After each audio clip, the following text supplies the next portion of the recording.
Good evening, everyone. I am Chris, joined once again with Everything in Middle-earth. And we made it.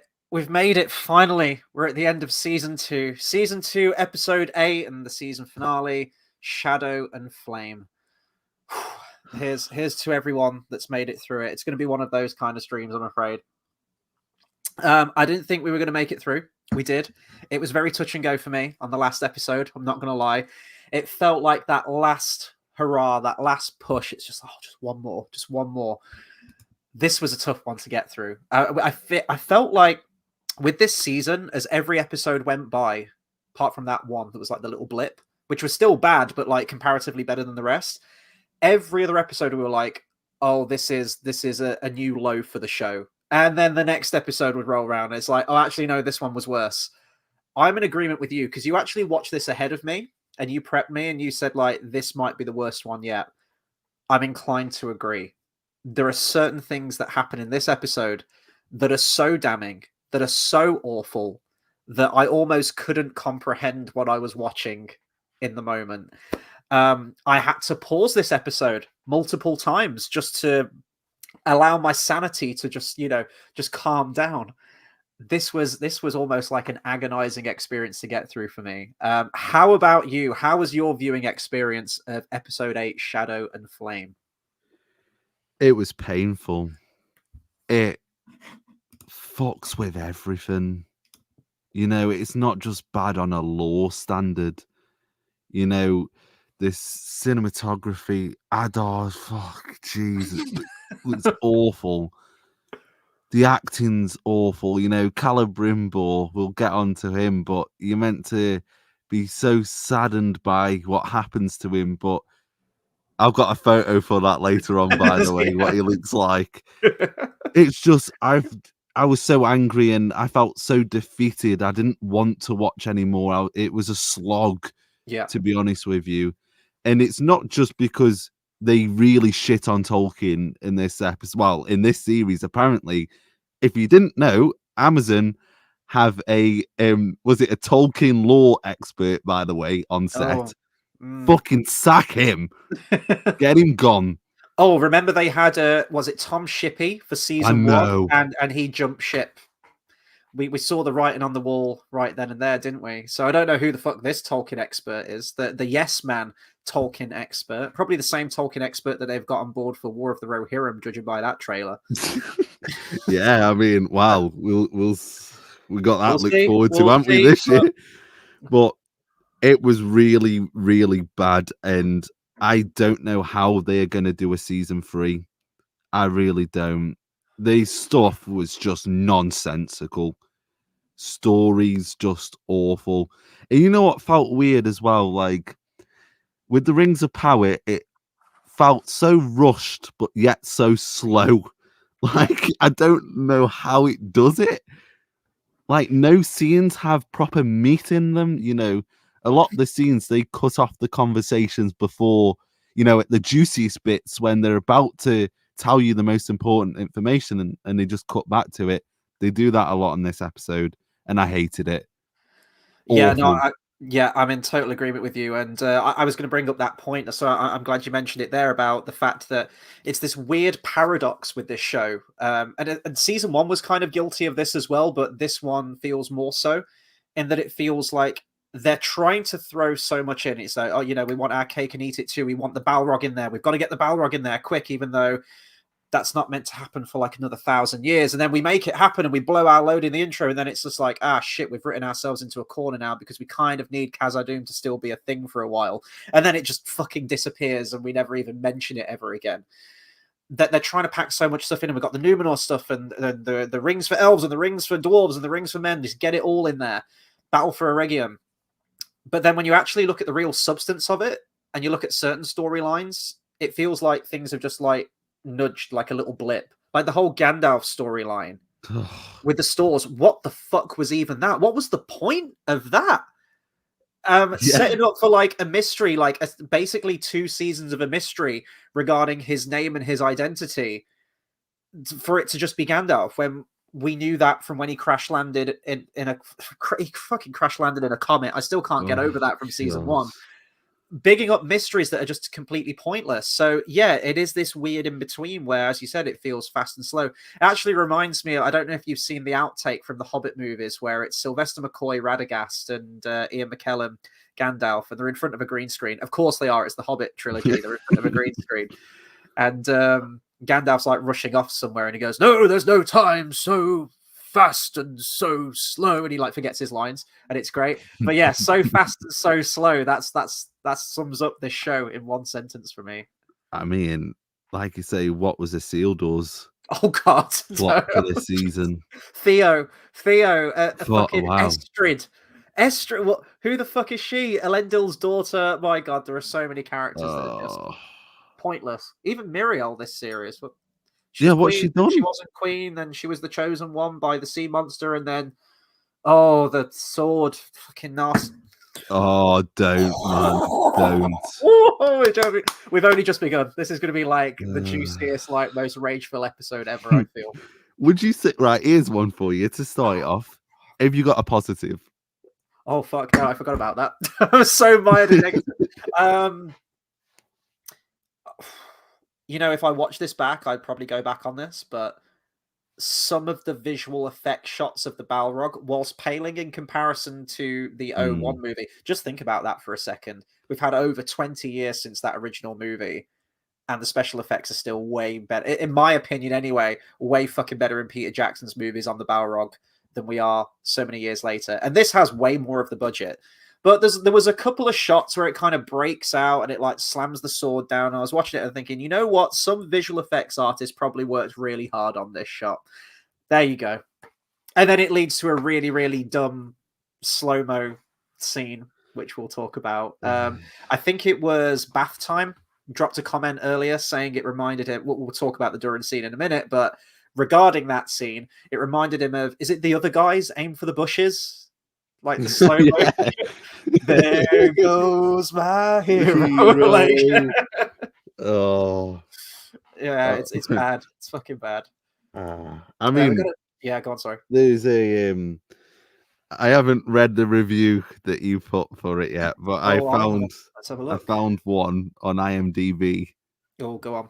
That said, "Don't be a nerd. This show is amazing. It looks amazing. The acting is amazing. The practical effects and makeup are stellar. The Hobbit trilogy was trash compared to this. Everyone I've seen complaining about this is being a nerd. Don't be a nerd. Be grateful for Tolkien come to life on the screen." Ooh. Yeah, be grateful for this. Season 1 is a huge build-up, and so far, Season 2 has been firing on all cylinders. I couldn't be happier with the show. Yeah. And a review from someone who's not mentally retarded? Oh, fucking... How dare they speak Tolkien's name? How dare they say his name? Fuck them. Well, yeah, I haven't actually read this... oh God, I forgot the name. IGN. So you know it's going to be fucking great. They've given the finale episode an 8 out of 10. Just let that sink in for a second. 8 out of 10. And this is the first time I'm reading this too. The season 2 finale brings strong resolution to the main plots with multiple dramatic deaths and battles. Unfortunately, it also continues to show the problems that plagued the season as a whole, with storylines that barely went anywhere, and if they did go somewhere, took too long to get there. 8 out of 10. So that seems quite a scathing review towards the end of that, because I agree with the last part of that review, but still 8 out of 10. It's good enough for IGN, I suppose. I don't know whose dick they're sucking in Amazon, but they've got their fingers in certain pies by the sounds of it. I mean, you think of what other films they've given an 8 out of 10, and it's like you look they're all over the shop. Yeah, absolute madness, to be honest with you, mate. And you know, I'm looking on, was it Game Rant? They're loving it. They're the title of their article was The Rings of Power finale exceeds expectations with intense action and stunning revelations. Well, yeah. Gandalf. Grandelf. Let's get it right. remember, everyone's calling him fucking Grandalf now, apparently. Yeah. You know, okay. So, like, what if everyone just started calling him Dickhead? Would they be like, Dickhead? Oh, dead? Like, what the fuck? Yeah. Oh, mate. I did not enjoy one single thing about this episode. I've not got anything good to say. You better think of a positive by the end of it. You better. It ended. There you go. There's me positive. And there might not be a season 3. I don't know. Hope is kindled. Yeah. Oh boy. Let's get some of the comments. I want to hear what some other people are saying. So we have Anon who says, doing a longer one today to summarize the entire story so far. That's going to be next week. This isn't the end. The journey doesn't end here. No, we're going to do next week. Either Friday or Saturday. We'll have a chat after the stream's done. But we did this for season 1. We reviewed all the episodes individually. And then we were still plagued with the horrors from season 1. And we just had to get it all out there, unpack it. And we're going to do a whole season 2 wrap-up review overall next week. So we're still going to be around. Dirty Sanchez says this will be painful. Well, hopefully not from us. This is where you get to kick back and get it all out there, air all that dirty laundry. And Anon says Waldrig crying face. Yeah, we will remember. I pledge my loyalty to Sauron. Yeah. Unironically, right, the only reason that I was actually excited for this season was for Waldrig. And I was really gutted when they got rid of him because I was like, damn, I've literally lost my only investment in the show. But rest in peace. And he still hasn't got back in touch. I'm praying that it's a Amazon clause. Keep going. Keep trying. Just stalk him. Just like, but yeah, I will keep you updated if he ever gets back. Nice. Well, that's my incentive now. Waldrig was my incentive for season 2, which was quickly dashed after episode 1. This is my incentive now for them to keep making season 3, season 4, season 5, because it gives us an excuse to keep trying to get Waldrig on the show. As long as it keeps going. Well, where was the Elvish Ring of Power then? Like, shame we couldn't have used it to resurrect Waldrig in the first episode. Fucking hell, man. What's it? You get injured, you can fall off a fucking cliff. There you go. Heals from that. What madness. Absolute madness. Headcanon kicks in, as we keep saying, we didn't see a body. So yeah, the Wogs, the Waldrig continue. Yeah. Spin-off series, Disney Plus series, why not? Anon says, you two need to go on Friday Night Tights. Unironically, I'd fucking love that. Let the channel grow a little bit first. Hopefully one day, like a couple of decades, maybe. We'll see. Dirty Sanchez says, they pack 1,000 years of lore in 8 episodes, and you're flirting with the plus 10-second button watching this shit. God, make that the plus hour and 13 minutes button for me. Jesus wept. This was, whenever I click the episode and it comes up with a little time bar at the bottom, I always check how long the episode is. And I think I text you, didn't I? I was like, oh, fuck, this is an hour and 13 minutes. I can't. Yeah, it's tough. It's real tough. Honestly, like, before I even hit play, I do like a sharp inhale, like, and then hit play every time, but especially for this finale, just going like, one left. I was the same with Star Wars Acolyte every week. I was just like, I don't want to do this anymore. I enjoy this show. This keeps me going, but at the time when you watch it, it's tough. It's literally like every week for me was like, right, what are they gonna fuck up? Right, what they're gonna mess up? And then it's like, oh, they've done this. Oh, everything. They've done that. Yeah.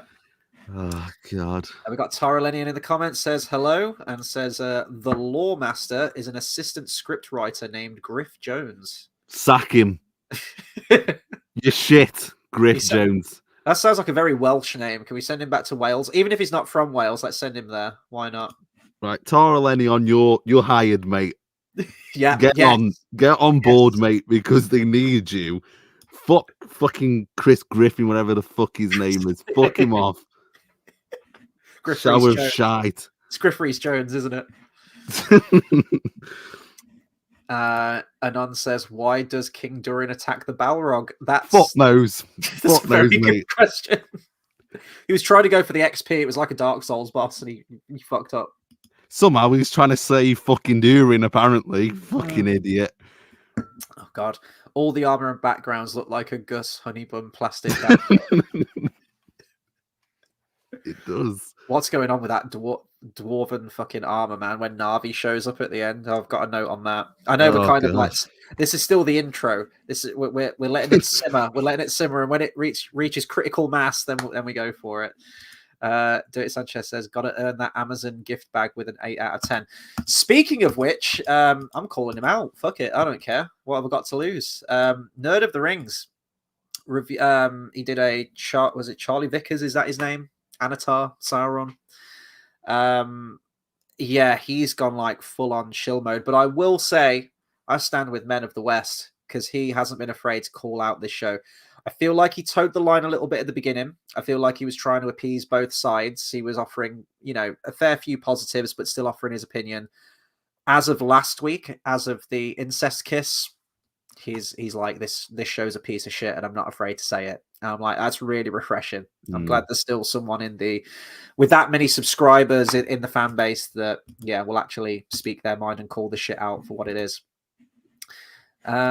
Anon says, "How did he?" Lore channel and fucking love this. No, I know exactly. Exactly. I unsubscribe. And I like his stuff. Penny. Yeah, no, 100%. I liked his stuff. I still do like his stuff that he puts out. He does a lot of unboxings. He gets a lot of deals like that. His history videos and his character lore, where it's very visual. It'll be like maps and the character moving across the map. It's all very well done, but integrity and credibility means a lot to me. And as of season 1, this wasn't even like a petty thing of, oh, he has a different opinion to me, I'm going to unsubscribe. It was that, you can't be a lore channel. You can't and have that love for the source material and love of Tolkien and sing this show's praises. Like, the two just don't go hand in hand, in my opinion. And it was very clear what he was trying to do. And a lot of other channels were doing it as well. The Prancing Pony podcast was a channel that I used to watch. They did exactly the same thing. A lot of them did. A lot of them fell victim to the whole Amazon buying them off kind of thing. Anon says, "How did he get to the name Gandalf? Just because it's similar to Grandalf?" Yeah, I know. Why not Grand Elf instead of Gandalf? It's a Hodor, hold the door level hilarity. Yeah, it's not true though. Yeah, they are calling him that. So why the fuck's he got Gandalf from that? Yeah, and then Anon says, "Why do the DEI midgets call the stranger Grand Elf? He doesn't look like an elf." Yeah, I know. What was it? Because they've never seen an elf. That was her excuse, wasn't it? Yeah, something. Okay. Sure. You got all these fucking maps and all that with fucking songs that tell you where to go, but you've not got a map that's got a drawing of like a fucking elf. You're not seeing an elf. Okay. Absolutely ridiculous. And Tarlinian says, "Nerd of the Rings has been more critical, just not to the extent of Men of the West." Yeah, because he's trying to keep everyone sweet, isn't he? Right. I think that'll do it for the intro. Should we go through this thing scene by scene? I've got my notes ready. Let's do this one final time. Okay. Until season 3. Oh, God. Right. No. Prince Durin. We immediately open in Khazad-dûm, and he's checking on... Oh, no!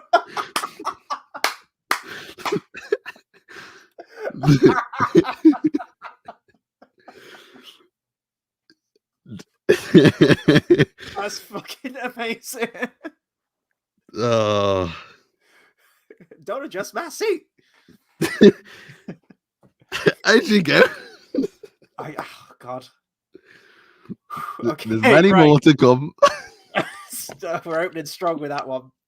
Yes. We've got to go very accurate. Yeah, 100%. Oh, that's really fucked me up. Hang on. Okay, Prince Durin is checking on the survivors of his father's attack, because all this happened off screen last episode. Na'vi rushed in, like a massive gash on his forehead, and he says, like, "Oh, your father turned his axe to my men," and he was covered in blood and everything. We didn't see any of that happen, by the way, but they go there and they're inspecting the survivors.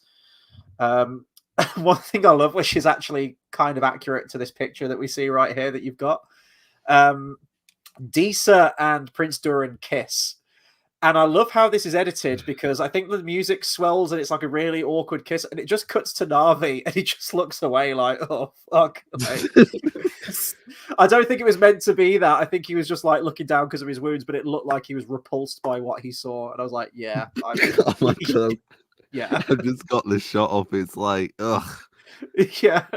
But oh man, I love during this scene how he's like going, right, you know, I'll cut that ring off his finger, you know, I'll cut his finger off to get the ring.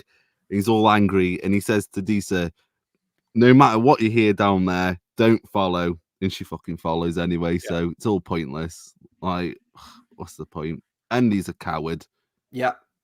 Anon says as well, as I said, no sign of their kids anywhere. I wonder why. Yeah. Yeah. Balrog fucking attacks, not even one mention like, Disa, get the kids! Like, nothing. I knew there wouldn't be. They just, the showrunners forget that they had children. Oh, they forget about the Balrog later on. Totally. They don't even mention it. Yeah, it's so weird. It's like we've built up to this with about 1,000 years premature of this. But they wanted their Balrog, they got their Balrog, and then it's just like, oh, what, did you run out of budget? You know, did you write yourself into a corner? Well, yeah, because Khazad-dûm needs to be operating for at least another 1,000 years, and yeah, it's just everyone's so chill that they just witnessed a fucking Balrog erupt out of the earth, this demon from the ancient world, and it was in the chasm right there. It was so close to everything. Disa even heard it from, you know, down a couple of stairs or whatever she went down, and everyone's so chill with still being there. Like, yeah. Is it still rampaging through the mountain? It's fucked. It's totally fucked. And even at this, oh, here we go. Yeah, I just love this scene. Like, you know, not once have they used this machine to dig. Like, why aren't you using pickaxes?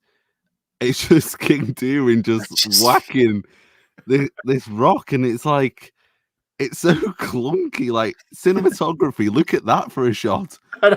Wow. It looks like a pensioner going around the shop with your shopping trolley.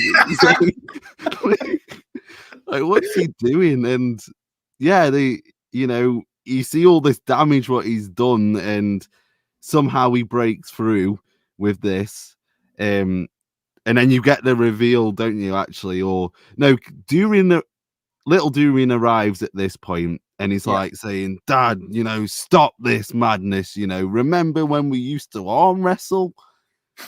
Like, okay, is that your fondest memory? Like, great. And then, you know, he's saying, oh, you used to let me go to a certain point and then you made me lose and all that, and I love you, Dad. Bearing in mind a second ago he's like, I'll cut off your finger in a second, but then he gives in, and then his dad's like, yeah, well, a dwarf would never give up. And then he just yeah, I know, breaks through, and then you get the fucking amazement of the Mithril, the lightning.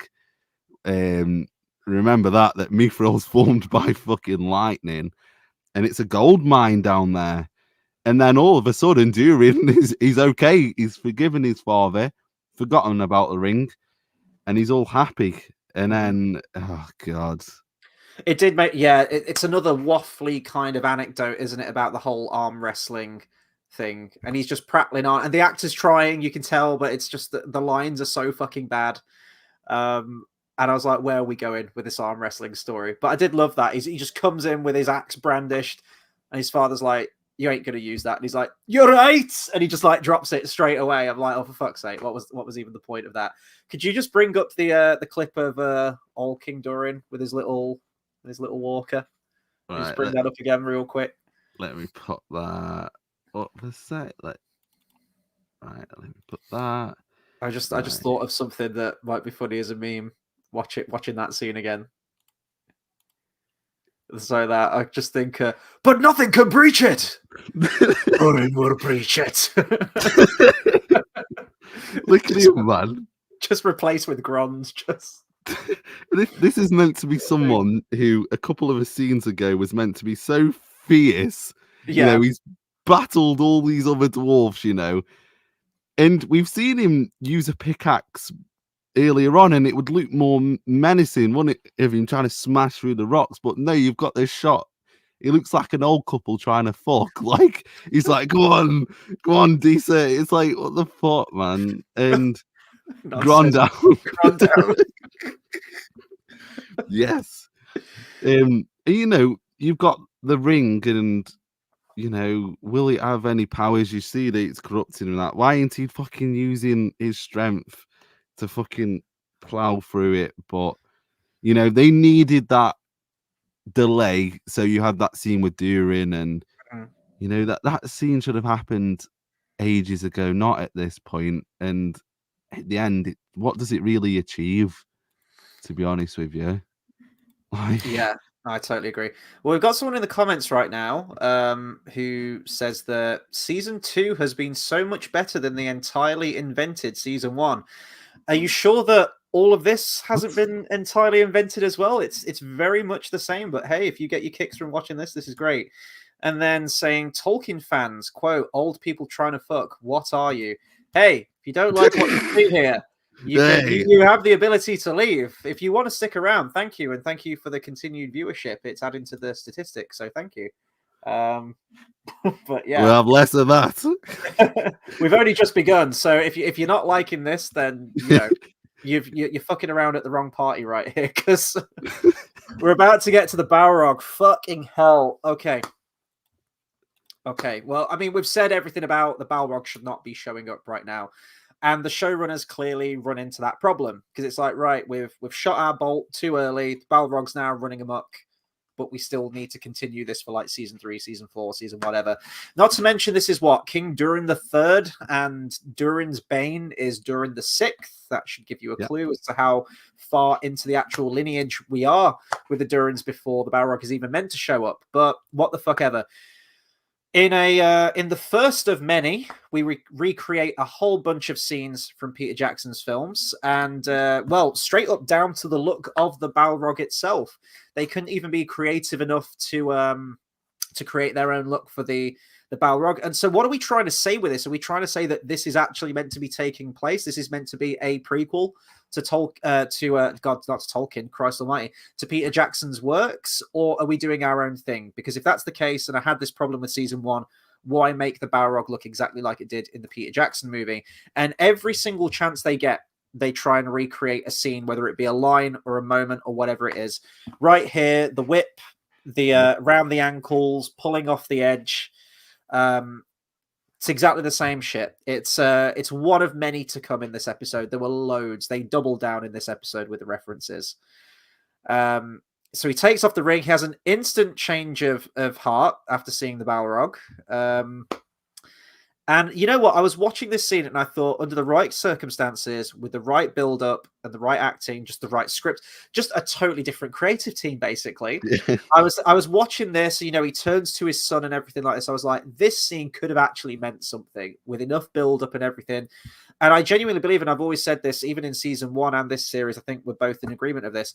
The actor who plays King Durin is actually really fucking good. Like, he brought an intensity to the role. The material he had to work with was terrible.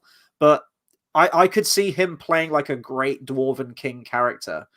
And even his son, you know, Prince Durin, great actors. This moment could have had a huge amount of build-up with, you know, Durin's Bane and everything like this. And they try and look at this shit. You get the fucking Mario jump, and then you get the other guys scene. Look at this. They're like just... all the animators, the showrunners are just like coming over their screens right now, like, oh my god, it looks fucking awesome, doesn't it? I'm like, this looks... it's just cringe. He just gets fucking nuked. Look at him. I mean, do you remember that dwarves are great jumpers? It's wild. Yeah. And yeah, it's just everything just felt like you said, this whole season's been Barrow Whites, chuck him in. Balrog, that's not meant to be awoken for another. Yeah. Balrog, not meant to be awoken for another 1,000 years. Yeah, let's chuck him in. Durin, did you say? Doesn't matter which number is on the end of it. We'll just have him. And, you know, I just think it's a stupid scene, because why does he do it? Why does he go and jump and try to kill it? Like, he's not preventing it from doing anything. It could still go ape and go mad. it's just meant to be like, oh, we need to get rid of the character. How do we do that? Okay, let's just have him do this. And why? I don't get why all of a sudden he's changed about the ring. He's been so corrupted by it. And now this is the moment, like, okay, I'll take the ring off. You have it now. You know? Yeah. Well, I was thinking about our predictions as well. I was thinking I thought Disa would get the ring at the end, but I guess it's implied that Durin, Prince Durin is probably going to make a shift for the rings now. And the ownership of them is going to go to him, or at least one of them. So I guess that kind of fits in our wheelhouse of predictions. I thought they were going to give it to Disa, personally. Disa really doesn't have much to do, does she, towards the end of this? She just sort of rocks up and says, we need to get out of here. And that's it.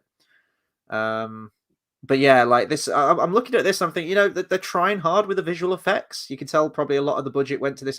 Probably not this shot of him jumping, grant you, but yeah, it's trying so hard. It's so the whole series, but especially this episode, is the biggest try hard thing.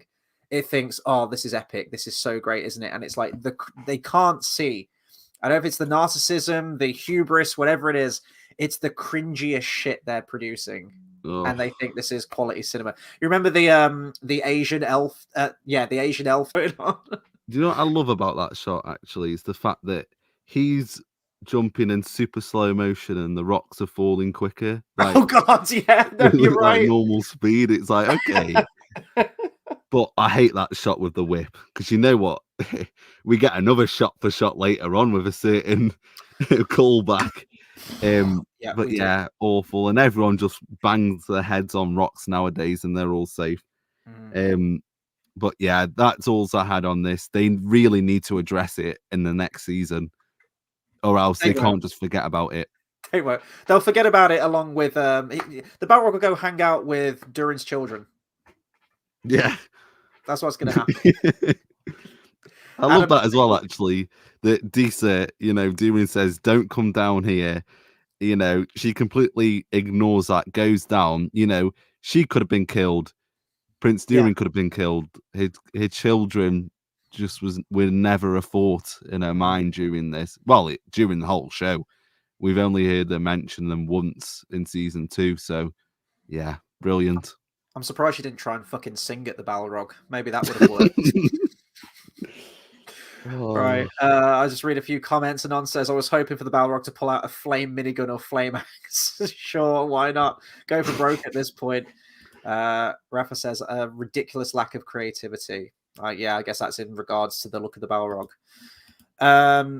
Kahina, I hope I'm pronouncing that correctly, says, I utterly hate everything in Rune and all that. Well, you're in for a treat, because the very next scene that we're going to talk about is all in Rune, so be prepared for some Gandalf. Can we call him Gandalf at this point? Oh no, it's still the stranger, isn't it? Grandelf, whatever you want to call him. Let's have a look. What else we got? Kahina says, yeah, Durin the Third was arguably the best actor in the show. They killed off the best characters and kept all the lamest ones. Yeah. And there's one moment they kill off the lamest of them all, and they fucking bring her back to life at the end. We're already changing the law. Let's just kill Galadriel off. That's not going to have any ramifications. Let's just get rid of it. Let's see. I think this is a perfect summation right here. GT says, Rings of Power is a parody that takes itself seriously. And aren't those always the funniest as well? It's just how completely inept they are. It's like The Room. Yeah. Let's have a look. Anon says, why is it called the Balrog? Similar fusion like Grandelf? Maybe. Yeah. What would be the equivalent? You know what? We'll get an explanation for that in the next season. They'll fucking waste the fucking whole season of what's the Balrog's real name. The Balrog's... Yeah, he's going to go on a spirit quest to Rune or something. No, where else? We've done Rune. Where else can we go? Where can the Balrog go? Just Oh, awful. And we've got his scene next, haven't we? Oh. We have my mouse has actually died, so Oh. Rising Balrog is going to stay on screen for just a little while longer whilst I try and reconnect my mouse. If you hear rapid clicking, it's me trying to get it fixed. But I can talk about the next scene. So we cut over to Rune, where Gandalf meets. I'm going to call him Saruman, because the showrunners are still dodging around this, saying that, oh, he might not be Saruman. Oh, yeah, just like the stranger wasn't fucking Gandalf, and we knew that from the first time that we laid eyes on him. It's Saruman. It's quite obviously Saruman. And he's holding the halflings at knife point, and the Tusken Raiders are there. Nice to know that gem of a storyline. These bounty hunters, these Tusken Raiders, or whatever they are, just absolutely wasted. They're basically like the Knights of Ren from the sequel trilogy, Star Wars. Although there was one moment I thought, oh shit, are these meant to be the Ring Wraiths? Because one of the Tusken Raiders said that, didn't he say that he was a king or something? He was a king of men? Yes, he says that our people were kings of men. Yeah. And then that got me thinking. He kicked the bucket. Mm-hmm. Yeah, it was just another pointless scene, to be honest. You know, it is Saruman, come on. And then again, you think, how do you get to the point where you've got a white council when he's already this evil? Exactly. Again, it's this snowball effect. They think that, you know, it seems like all they've watched is the Lord of the Rings trilogy, and they think, oh, well, Saruman's evil. It's like there's a lot of shit happens before that point, yeah? And it's annoying because there's certain things that they do make mention of, and it's like, oh, you have read the lore then, because you know of that event, and then they'll just... yeah, but yeah, when he mentioned that he was the one of the kings of men or something, I thought, oh, are we doing a thing here? Yeah. If they are doing a thing there and one of them's died, that means there's one space that's available, and all I'm saying is Waldrig could still be out there. Could be. Get Galadriel's ring now and go and put it on Waldrig, please. Sauron can go and find Waldrig and be like, you know what? Like, you've got a hell of a right hook on you. I respect that. I'm going to make you the Witch King. You know, this scene... like, I pledge my loyalty to you, Sauron. And then he's the Witch King. That'd be great. That's one thing. Yeah, he's loyal to him. Please bring him back. Like, I beg you. Like, let's get a petition going. Put F's in the chat for Waldrig, please. Get it going. But yeah, he's definitely Saruman. You know, you've said it all along. You know, we've had this conversation between these two. You know, they're both students of Tom Bombadil. Just think of that. But he says that man. What did he say? You mentioned Manway. I got the quote. Was it Manway promised? I think it was like Manway promised that you'd be here, or we'll meet together. You know, and apparently it was Grandalf's idea for them to go over to Middle Earth. But Saruman got there first, 1,000 years apparently ahead of them than what they should have been. So what confused me about this scene was, is this all a big setup by Saruman to make himself look good in saving the Harfoots? Because they've got him by knife point. He's told them already, you know, capture them beforehand, you know, do whatever you want with him. You know, we need Gandalf. But then he's come all innocent going, oh, you know, I told you not to harm them. So that innocent Luke doesn't end well later on when he breaks all the rocks. But I don't get what they're trying to do here during this scene as well, because it's as if he saves them and then Nori's angry because he's killed someone who was trying to kill them. And then then he's the bad guy and loses his temper, and then he just wanders off. This is your Rune plot, man. We've been building up to this big battle which happened off screen. What happened during that point, actually? During those scenes, the last scene that we had with them, they said they're prepared to fight. And then the next scene is that they've already all been captured Yeah. Like what? Again, this is a trend for season 2. Like, just everything happens off screen. You know, the construction of the rings, the construction of the dwarven rings, and the rings of men. And now, yeah, there's. It feels like a huge amount of stuff got cut with this whole rune stuff, because the moth bitches who were in episode 1, where are they? What did they do? Why aren't they around? They were working for Saruman, apparently. They didn't all die. They're still around. You know, we set up these bounty hunter, Tusken Raider like characters, and they never really pose any kind of threat, and then they're just dispatched. They rock up to the stores like they're gonna, you know, shake the place up, like the Gestapo coming in kind of thing, and then they just fuck off and don't do anything. There's been no sense of like real threat or menace, or, you know, Kieran Hines, you get Kieran fucking Hines. Oh yeah, we get our last Jedi moment here of Rey fucking Grand Elf Skywalker lifting all the rocks so that everyone can escape. Great. But doesn't one of the rocks fall on one of the stores before that point? It's like, oh yeah, thanks for lifting the rocks back then. But yeah, you get Kieran Hines, who is a good actor, who is incredibly talented. And what do you do with him?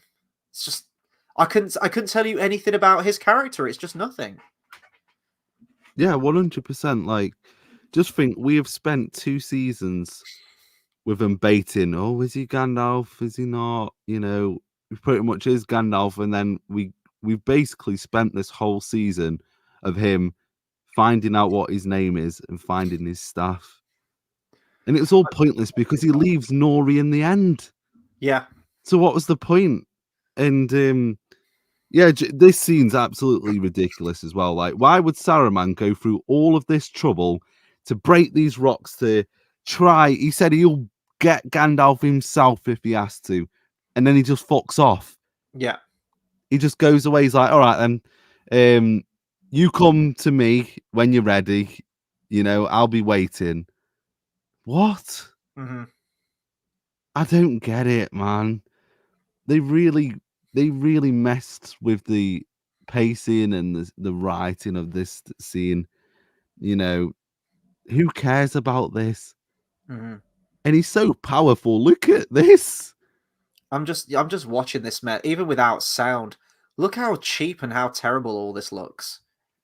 Like, it's just, hang on, it's when he does like the fucking airbender play. Look at this, where he just punches. Yeah, look at that. What the fuck are we doing? What's he doing? It's like What's the something from staff? Power Rangers. Like, even the props just look terrible. Like, compare that to Saruman's staff from the Peter Jackson movies, right? And it looks like it's made of obsidian, and you've got like the marble at the top, and it kind of looks like the Orthanc Tower as well, which is really cool. Even just looking at it, you can kind of get everything from Saruman's personality from the look of the staff alone. It's very industrial. It's very, you know, manufactured and whatnot. And this, it just, everything looks like a plastic. When we get to Gandalf's staff later on, it looks like they've 3D model printed the staff and forgot to like put all the paintwork on it or actually detail it. It's just, what is that thing? It looks so fucking bad. Everything looks bad, and this budget is huge, and you can't see the money on screen. This has to be like some kind of like money laundering scheme or something. It has to be, because I'm not seeing the money on screen from any of this. Maybe you could argue like some of the stuff from the Balrog, but even then I'd argue that the special effects don't look as good as a movie from 20 plus years ago with that. The acting is so bad from this as well, especially the actor who plays Gandalf. It's really, really bad. And it kills me because, as I said, like, Kieran Hines is a quality actor, and casting him as Saruman, like, hell yeah, like, you know, that's not a bad choice, I suppose. You're never, ever, ever going to compare to Sir Christopher Lee. I get that, but if you're doing, you could do much worse than Kieran Hines, and you just give him nothing. You actually get actors of, you know, the actors that you get enough talent, you give them nothing. And it's just, yeah, I couldn't even tell you what happened in this whole rune storyline. It was just, what is it? So Gandalf got his name and his staff. That was it. Everything we set up, as I said, like the moths and like the stores. So do you think like Nori and Poppy are out of this now because they just kind of fuck off? Do you think they'll bring them back again for season 3 if it makes it to a season 3, or do you think they're done? I think they'll be in it, and I think they'll be setting up the Shire. Oh, you're right. Yeah, they did. But I don't know what Gandalf's going to be doing. I really don't. I think this could be him gone. Because what is he going to do? Well, I mean, the last train. shot that we get of Saruman in this is just he just stands in a window, doesn't he? And just looks out of it. I mean, they might be teasing that. Is that going to be the next storyline for him? He's going to see Saruman and turn him. Like, what's the point in Saruman in this season? Yeah. Really, what is his point? He started off with the moth women, which they were hunting for him and Sauron. Like, if he's in charge of the moth women, why was he after Sauron? Because that's who they wanted to get at first, because the moth women were like, "You're not Sauron," and then he went, "I am good," and then now he's like, "Oh yeah, we want to fight Sauron, but also we want you," and it's like, what? If you could take all of this scene, all of the rune scenes out, cut the runtime, it wouldn't make a difference, would it? Really, if their scenes have gone. No. What do you gain? We set up nothing with this.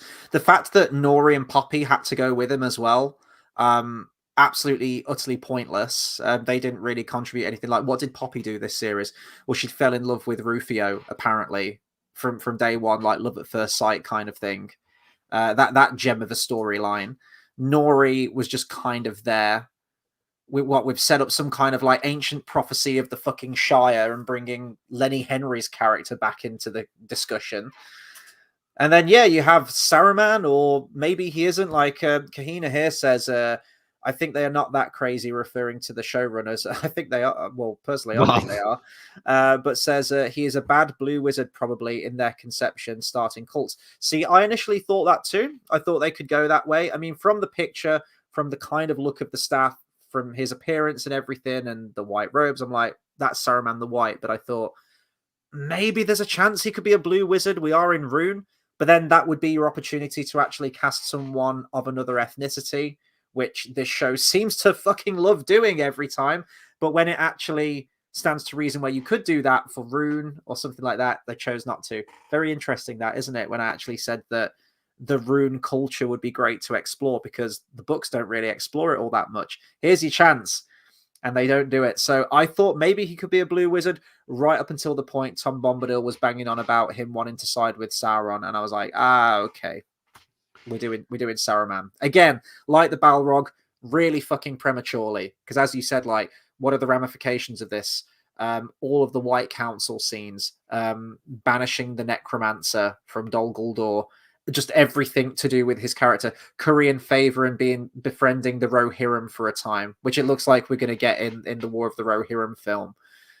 All of these events that take place, his manipulation is very, very slow. And, he does start as a good guy inherently. And then that starts to crack a little bit during the White Council and discovering, hearing about the One Ring and him seeking power. He's always sought power, but it's not until that much later date where he starts to fall to the dark side, essentially. So yeah, it's all fucked. And Keener says as well, anyhow, that entire storyline is a disaster, referring to Rune. A key point of The Lord of the Rings is that it was the one moment for hobbits to rise up and shine. So get out of here. Yeah. Speaking of get out of here, I loved it when Mama Clump in slow motion went like, everybody out during this scene. Do you remember that? Yeah. Oh, mate. During this scene, I'm not sure if you can see it during this. You've got hobbits that can see the rocks falling, and they're just standing there. They just let it fall on them. There's one that slow motion. They could jump out the way, but instead they're going to try and block it with their arms. Yeah. And I agree. The actor for Saruman, he's a good actor, but he's wasted. And I don't think it'll be a blue wizard. That's definitely Saruman. This is the Amazon. Luke, that one. Yeah. No, it's like Austin Powers with the guy with the steamroller, where he's like, no, like the slowest moving thing. I mean, mighty. Look at this shit. We'll probably answer this question in the next episode, but if you could have a favorite moment in Rune with this storyline, Oh god, that's tough. I can't say Bombadil. Every scene was just abysmal. That's a tough ask, man. It's difficult finding a positive per episode, but none of my positives would have been from Rune. Maybe can I just say like the casting of other than the casting of Kieran Hines as totally not Saruman. I don't think I can do it. I don't think. No, I can't. I'm trying. I'm really trying, and I can't. Like set design, there's no sense of geography with the place. I don't feel like I get a good sense of the culture. We've just resorted to another Hobbit clan when this could have been a great opportunity to see some of the people of Rune. We could have explored the Blue Wizards, these evil cults they may be set up, or maybe they actually were on the side of the angels. Yeah, more about the Istar. We get nothing. This, honest, I keep doing comparisons to the recent Disney Plus Star Wars shows, but honestly, it's so apt. A lot of what Disney Star Wars does, Solo is a good example of this, but they also do it in The Acolyte, is that they'll quickly tease like a villain or a character cameo. Like in the last spoiler for the last episode of Acolyte, they show Darth Plagueis emerging from behind a rock and just peering out. That's it. That's all you get. 5 seconds. The very last shot, you get the back of Yoda's head, and you're like, "Oh, I can't wait to see what's next." Or maybe you're like, "Don't even fucking try." In the end of Solo, Darth Maul shows up randomly on a hologram, and you're like, "Ooh, I wonder where this could go." This feels like the equivalent of this. It's like, we're going to give you just a little bit. Okay, he's an Istar, and he's evil, and he's probably Saruman, but we're not actually in an 8-episode series, in an 8-hour series. What ground have we covered with this whole Rune storyline? Like nothing. We don't. I don't feel like I know anything about Kieran Hines' character. And you get an actor of that caliber, you could have scenes of them talking. We could see that friendship. We could see that connection with the Istar. We could learn more about the Istar. Hell, maybe we could even see the Blue Wizards for a fucking change. That's new ground you could cover. Yes, it's from the books, and if you want to take artistic liberties with it and do your own thing with it, that's the kind of stuff that you can do that stuff with. The stuff that Tolkien didn't really write much about, and you can fan fiction whatever you want out of it. This is some of the worst shit I've ever seen. And you know, it's like the clips that we looked at in the last episode. It's like a fucking train wreck watching these on loop, but strangely you can't look away from them. I've watched this clip on loop how many times now, and I'm just every time on the repeat I'm bewildered by how staggeringly awful it is. Yeah. It's mesmerizing. I think I saw a couple of comments in the chat, which is true, you know. Well, Anon says their favourite character was the mask guy, but they were so inconsistent. 1 minute they're hot on their trail, they found where they are, and then they've gone back to tell Saruman that, Luke, we found them, what shall we do? The last episode, they'll say, like, you know, we'll be back with force. And then with this one, they had it where they had Nori and Poppy, their main leader dies, and instead of, you know, taking them as hostage or, you know, killing them straight away, they just let them go. It's like, okay, these are meant to be feared. They're meant to be menacing. They're nothing. What's the point in them this season? What did you learn from them? Apart from one throwaway line saying they were once kings. Mm-hmm. Like, what do you learn? Yeah, Nothing. they flip-flop all over the place, don't they? I really hope that they do turn out to be the ring wraiths, because I'd love it if they actually did apprehend Frodo or something, and it's like, let them go. It's like, oh, sorry, it's just a misunderstanding. Like, off you go.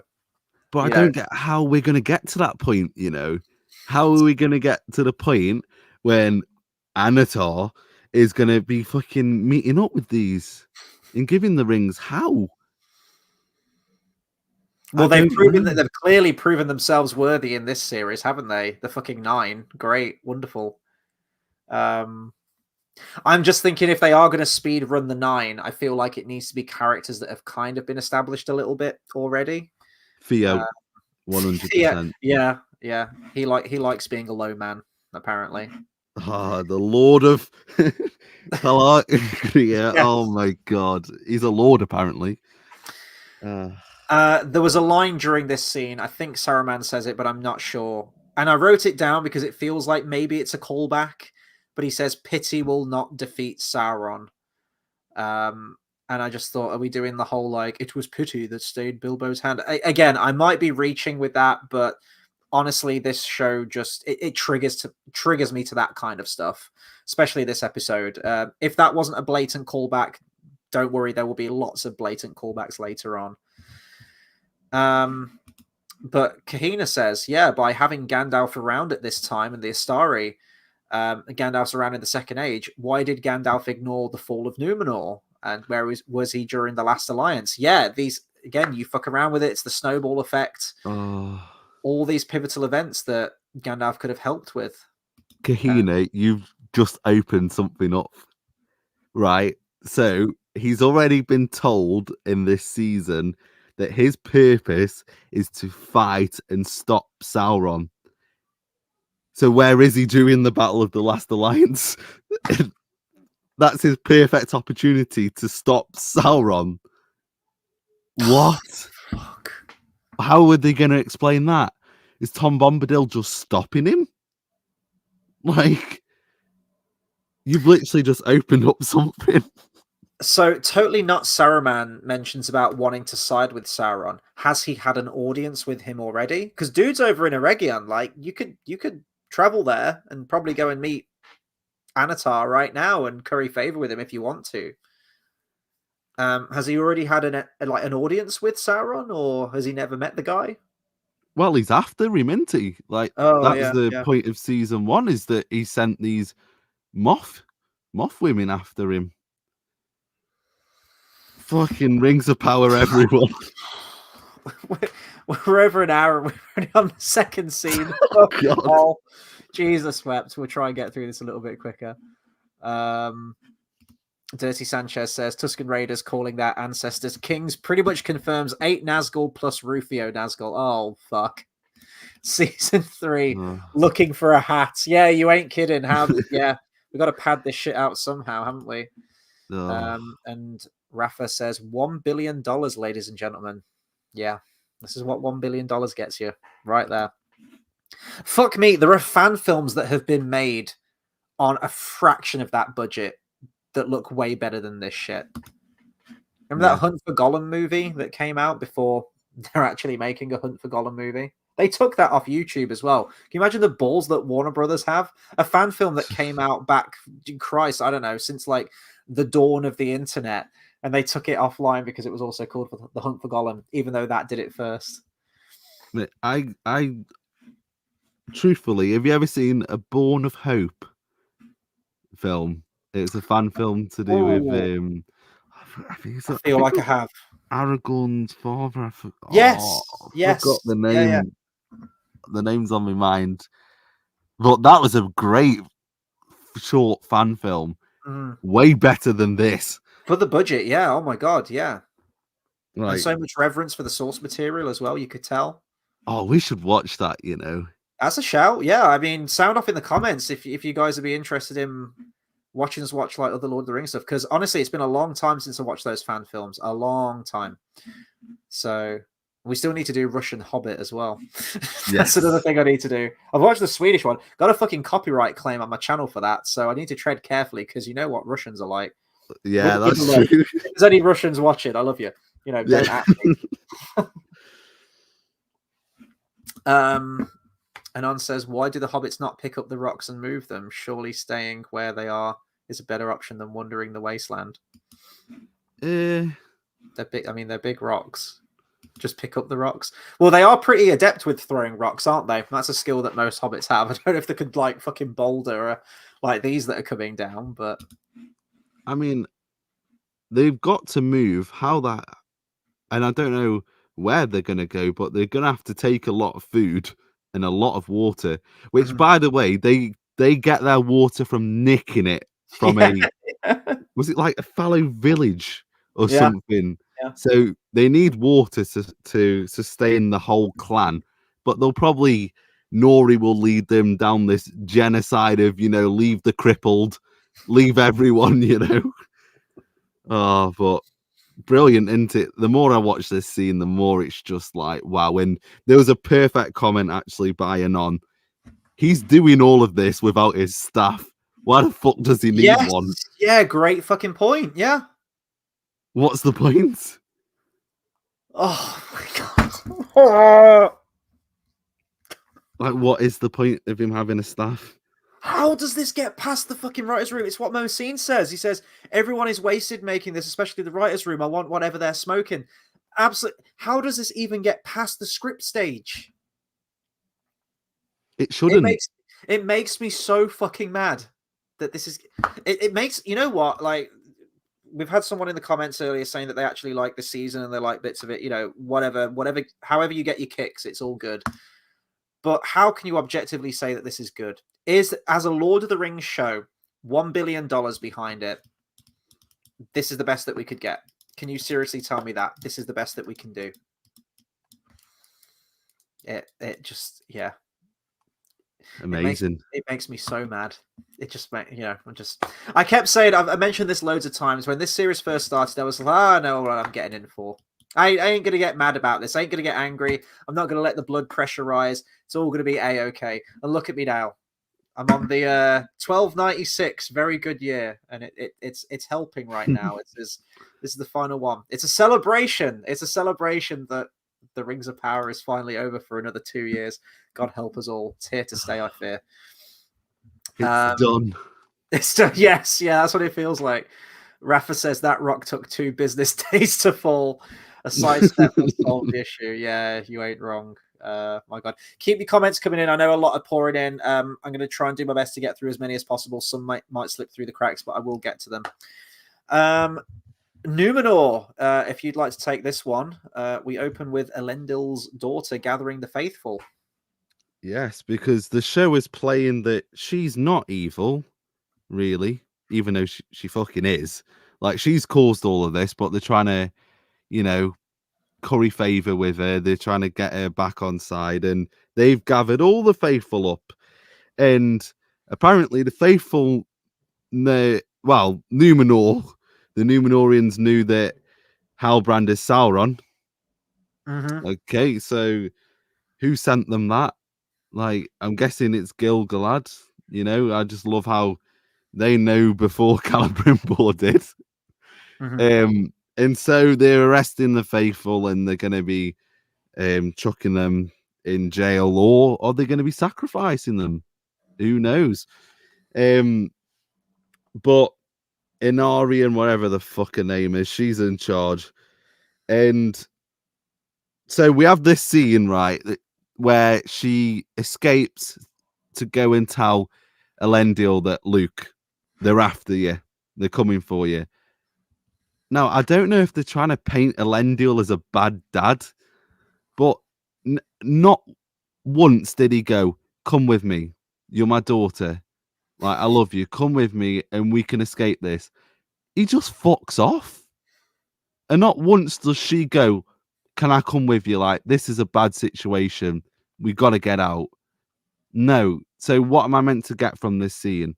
This is meant to be a good act. And by the way, she's meant to be intimidating during this scene. And she comes across as so suspicious because she's like, you have some Numenorian soldiers that are going house to door, and they're trying to find more faithful. And she's like, oh, don't search in there. And he's like, no, I'm going to go and search in there. And she's like, shall I tell our Farazon that you're disobeying me? Mm-hmm. And it's like, what? You seem so fucking suspicious. Why are you doing this? And like I say, it leads off to them fucking... She turns around, Elendil's gone, apparently. And yeah, amazing. Numenor, what a shit show, man. I We've know, literally... I think in the next season, we're going to be having the fall of Numenor. Yeah, that's my prediction as well. Think about that. How the hell have we reached that point? Man, there's so much we could have done, like with the Ar-Pharazôn stuff. Like, we could have made this. This is like your most like Game of Thronesy kind of stuff that you could have really done with it. Really build that political intrigue up and really, rev up Ar-Pharazôn. Because I think you asked me a couple of episodes ago, what do you think to the actor who's playing Ar-Pharazôn? I'm 2 seasons deep now. I can't give you a straight answer for that. I just can't, because I don't feel like I've seen enough of him. We get little bits, but it's kind of just instigating the plot. It's just still we're going to clear out the faithful now, and that's it, and then we'll cut to something else. We're not actually spending. There's no. You mentioned it at the beginning. There's no meat to the story. There's no substance. We get like cliff note events. We're speed running through cliff note events that are all happening out of whack and at different times. None of this shit should even be happening. The dude's not even meant to be born until like 3,000 years into the Second Age. And I forgot what exact time they said this was set. I think they did mention when they did season 1, they gave us a date. Was it like 1,800 into the Second Age or something like that? It's all fucked. We're truncating all of these events.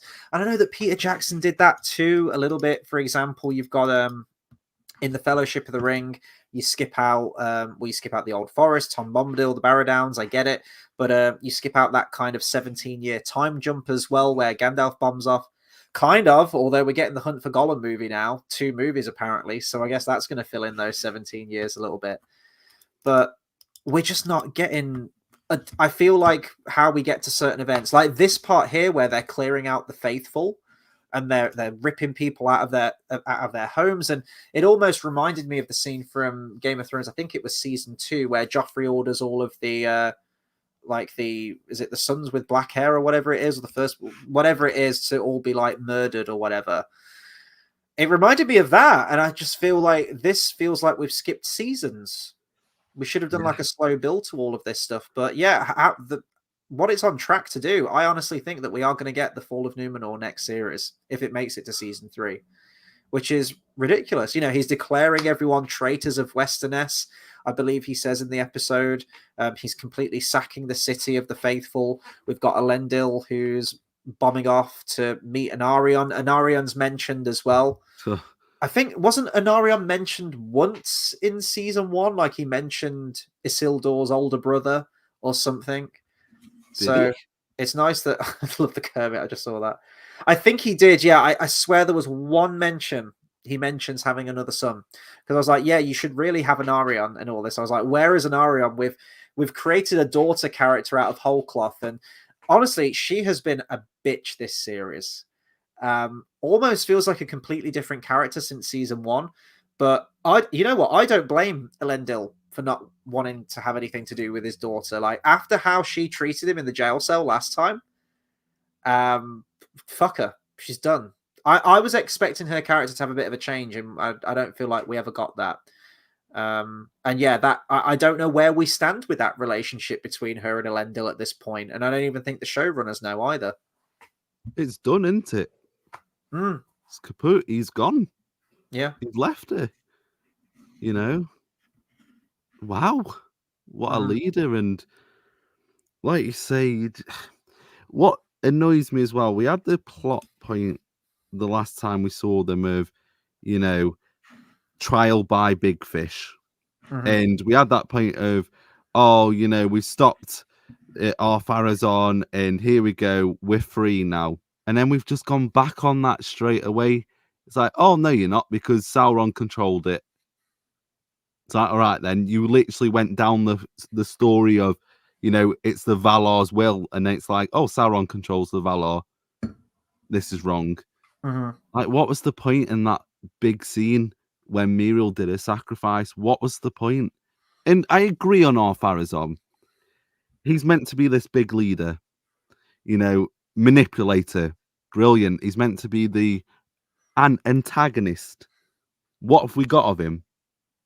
Can you remember any scenes that we've got, really, of him, being a presence? Yeah, we had an eagle that fucking stood behind him, and he's king now. I was going to say, he rose to ascendancy because he stood near a window where an eagle randomly perched. He mentioned some kind of bullshit prophecy about how Kermit is destined to fail or something like that. And then, yeah, I feel like that's pretty... he stared into a Palantir in one scene. We never really got any kind of payoff to the whole Palantir thing, I don't feel. And I really don't know how they're going to tie it in with, because the Númenóreans need to arrest Anatar, and they need to bring him back. Now, are they claiming that they've already done that, sowing the seeds in season 1, and we're not going to get Halbrand back in Númenor? I don't get how they're going to do it. Who's going to get him? Well, they mention, don't they, in the well, this is a later scene, I suppose, but how Kermit rocks up to Pelagia, isn't it? And he says that we want so much timber from you because our Pharazôn wants to build his armada. So I guess we're getting towards that with season 3. He's mobilized, he's creating his armies, huge militaristic Numenorian force, and then that's the force that he takes when he gets to. Well, I think he marches all the way to Mordor, I think, pretty much, and calls out Sauron and brings him back in chains to Numenor, if I remember rightly. So, how are we going to get that within the next season? And the fall of Numenor. You need Sauron to be full on manipulating these people. mm-hmm. Well, we saw how they handled Sauron manipulating people in this series, which I guarantee the showrunners thought was excellent with the whole Celebrimbor situation and everyone surrounding it. Newsflash, it wasn't, and we'll get onto that once we start talking about Celebrimbor and everything. And I feel if they do the Numenor story under the same circumstances, it's just going to be more of the same. I don't see how it can be any different. Yeah, 100%. What it'll be is there'll be Sauron says hello, and then it cuts to the next scene, and then they're all there. They're all under his finger. It's so poor, man. Absolutely poor. Maybe Mr. Mouse will make a comeback. Oh, please! I hope he's okay. Like, no joke, he's legit been the most consistent character of season 2 of the whole show. But speaking of poor, you gotta love this scene. And boy, oh boy, what a scene it is. Just think, we wouldn't have got Elendil wouldn't have got Narsil if it wasn't for Miriel. Dude, I just watched. It's the fucking same shot. They rip it off. The close, the flip in the hand, cut to the wide shot with Miriel, his expression, drawing the sword, wide shot, and then he takes. Oh, it's the way that he pulls it out and then lifts it straight up. Yeah, put aside. It's the same. Become who you were born to be. Sauron will not have forgotten the sword of Elendil. Oh my god! And you can almost hear the fucking Howard Shore music there, can't you? This is ridiculous. Right, okay. Hang on. Oh, fucking hell! This weighs a ton. Get off the fucking stand. Just look at that. Shit. Hang on. Okay. Right. Peter Jackson references. I was looking out for this, and I think I did see this in season 1. I was like, please don't make it the same fucking sword design. Please. And I was looking at it, and I was watching the episode, and I was eyeing this. It's the fucking same. Look at the fucking crossguard. Look at this part of the grip. Look at the pommel. It's exactly all they've done. It's like, again, it's like the 3D printing thing. It looks like they fucking cheaply 3D printed it or spray painted it because it's kind of like a creamy white design or something. Like, even the scabbard's the same. If you look at this design at the top here, it's like they've taken the exact same prop from the movie and just like bleached it a different color. Look at this. See how it's the fucking same pretty much. I literally can't get over that. We talked about the Balrog earlier, so I was watching this and I was thinking, well, where do we stand with this? Is this meant to be a prequel to the Peter Jackson movies? Because we're ripping off scenes like this. We're ripping off fucking props, apparently, now as well. Even Gandalf's staff design later on, it kind of has that twisted root kind of look like Ian McKellen's original staff did. Whether that be the Hobbit one, which was kind of like the flame, wasn't it? Or the one that he has in The Lord of the Rings. But this scene boiled my piss watching this. It really did. I can't believe this show can't stand on its own. We have to stand on the shoulders of giants and just keep. Do you remember The Lord of the Rings? Do you remember it? Do you remember these films that were so much fucking better than this? I couldn't remember how exact it was until I've just watched this clip there. It's that when it cuts that wide shot with Miriel, like that. Go on, because I'm gonna go off on one. And she's the one to give it him. And So we have during this scene that he says that there's faithful in the West and that Honorian, hey, he's here, is amongst them. And they're going to sail. And they're really shipping Muriel and Elendil because he's like, I don't want to go without you. You know, we're going together. And for some reason, she's like, nah, I'm going to stay. I'm going down with the ship. I'm the captain now. And it's like, okay, brilliant. And so, yeah, Elendil just goes. He's one of these people that go, oh, no, I'll do it. And then when they say, oh, no, it's okay, don't do it, they're like, okay, then, I'm not going to do it. He's all fucking talk, honestly. And I don't mind the actor, but can you say this is a good Elendil? I think given good material, I think he could have been. I don't have a problem with the actor. Like a lot of the time, like King Durin, Prince Durin, the guy who plays Elendil, those three are probably my favorite if I had to pick across both seasons. But half the time with Elendil, he just looks weak all of the time, or confused, or. But I think with good writing, I think genuinely he could have been a good Elendil. I do, but none of the circumstances leading up to this or anything surrounding the character, sorry, perpetuate that at all. And this just kind of cements it that he doesn't have.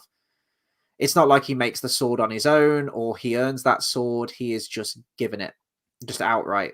Like, there it is. Do you remember that prop? Do you remember this moment from the film? And Miriel's the one to do it. Also, I've written a note down here, but I may have heard it wrong in the show because even by this point, I was already mentally tuned out of the episode. I heard that like Elendil plans to leave to find faithful in the West. What's west of Numenor other than Valinor? I thought Numenor was like the main island, and then everything to the west was the Undying Lands. Or am I missing something? I'm pretty sure. Maybe I heard it wrong because I know that he mentioned an Arion, and then he says like, "I plan to leave to find faithful in the West." And I thought, well, good luck, mate, because men aren't allowed to enter the the utmost West at this point. I'll have a look. It says here, we must leave for the West. There are faithful there. That's what I mean.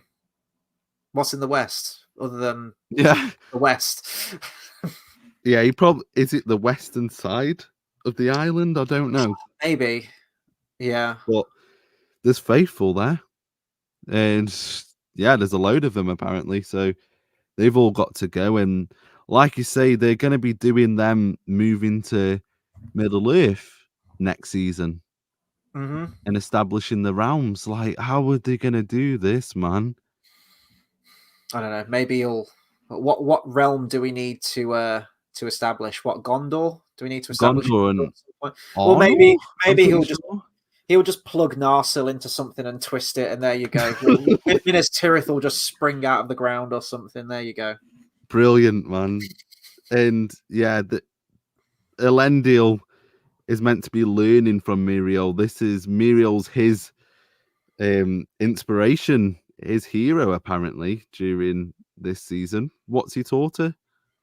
What she taught him, sorry. Yeah. Like just fucking just jump in the sea with a big fish because the sea's always right. Lead your army into a fucking volcanic eruption. Brilliant, man. She should be hung, drawn and quartered for what she did, but she's just allowed to roam freely. I keep forgetting she got spat out by the Kraken a couple of episodes ago. That happened. Oh, bath time, but Braille. Yeah, like I mean, she's always looking up, man. Yeah. You know, blind people like they move their eyes around, they're constantly moving. Here, she's always looking up. Yeah, I know. It's kind of offsetting, off-putting a little bit, isn't it? How she plays it. But oh god, I mean, what do you think of Muriel? What is there to say? I mean, just everything's just kind of flatlined. Everything's just maintained from the last series. No, my opinion hasn't changed on a damn thing. It's exactly what we got last time around. what did I have to say on Muriel in season 1? I can't even remember. She's just so. This series, though, I think she probably had more to do in season 1 than she did in this. She's just kind of almost like set dressing in this one a lot of the time for me. She's just kind of give big ups to Elendil a few times throughout the series. She got eaten by the Kraken and then she didn't, and that's it. That's all I want to say that happened with Muriel this series. And she's gonna but just think, man, it's gonna end probably the fall of Numenor. The last shot is probably gonna be her staring out. Yeah. And the waves come over. Well, at least she won't see it, so that's fine. Someone's there. Hear it coming. Someone's whispering in her ear like, "There's waves coming in the distance." I know, I can hear it. Fuck, man. What a shower of shit. And then, you know what? The writers are going to build up to this emotional end. They're going to be like, "Oh, aren't you upset? Muriel's gone." Mm-hmm. No, not really. Don't really care. And somehow she's going to have to get married to Ar-Pharazôn. So, yes. woo-hoo. Yeah. Oh, God. I'd love to see how they're going to handle that. Yeah. Probably with the same deft and tactful nature that they have throughout the rest of the series, I'm sure. Bath Time says, I can't lie, I quite enjoyed the final episode. It was enjoyable trash instead of boring trash. I see your point. I can see what you're saying.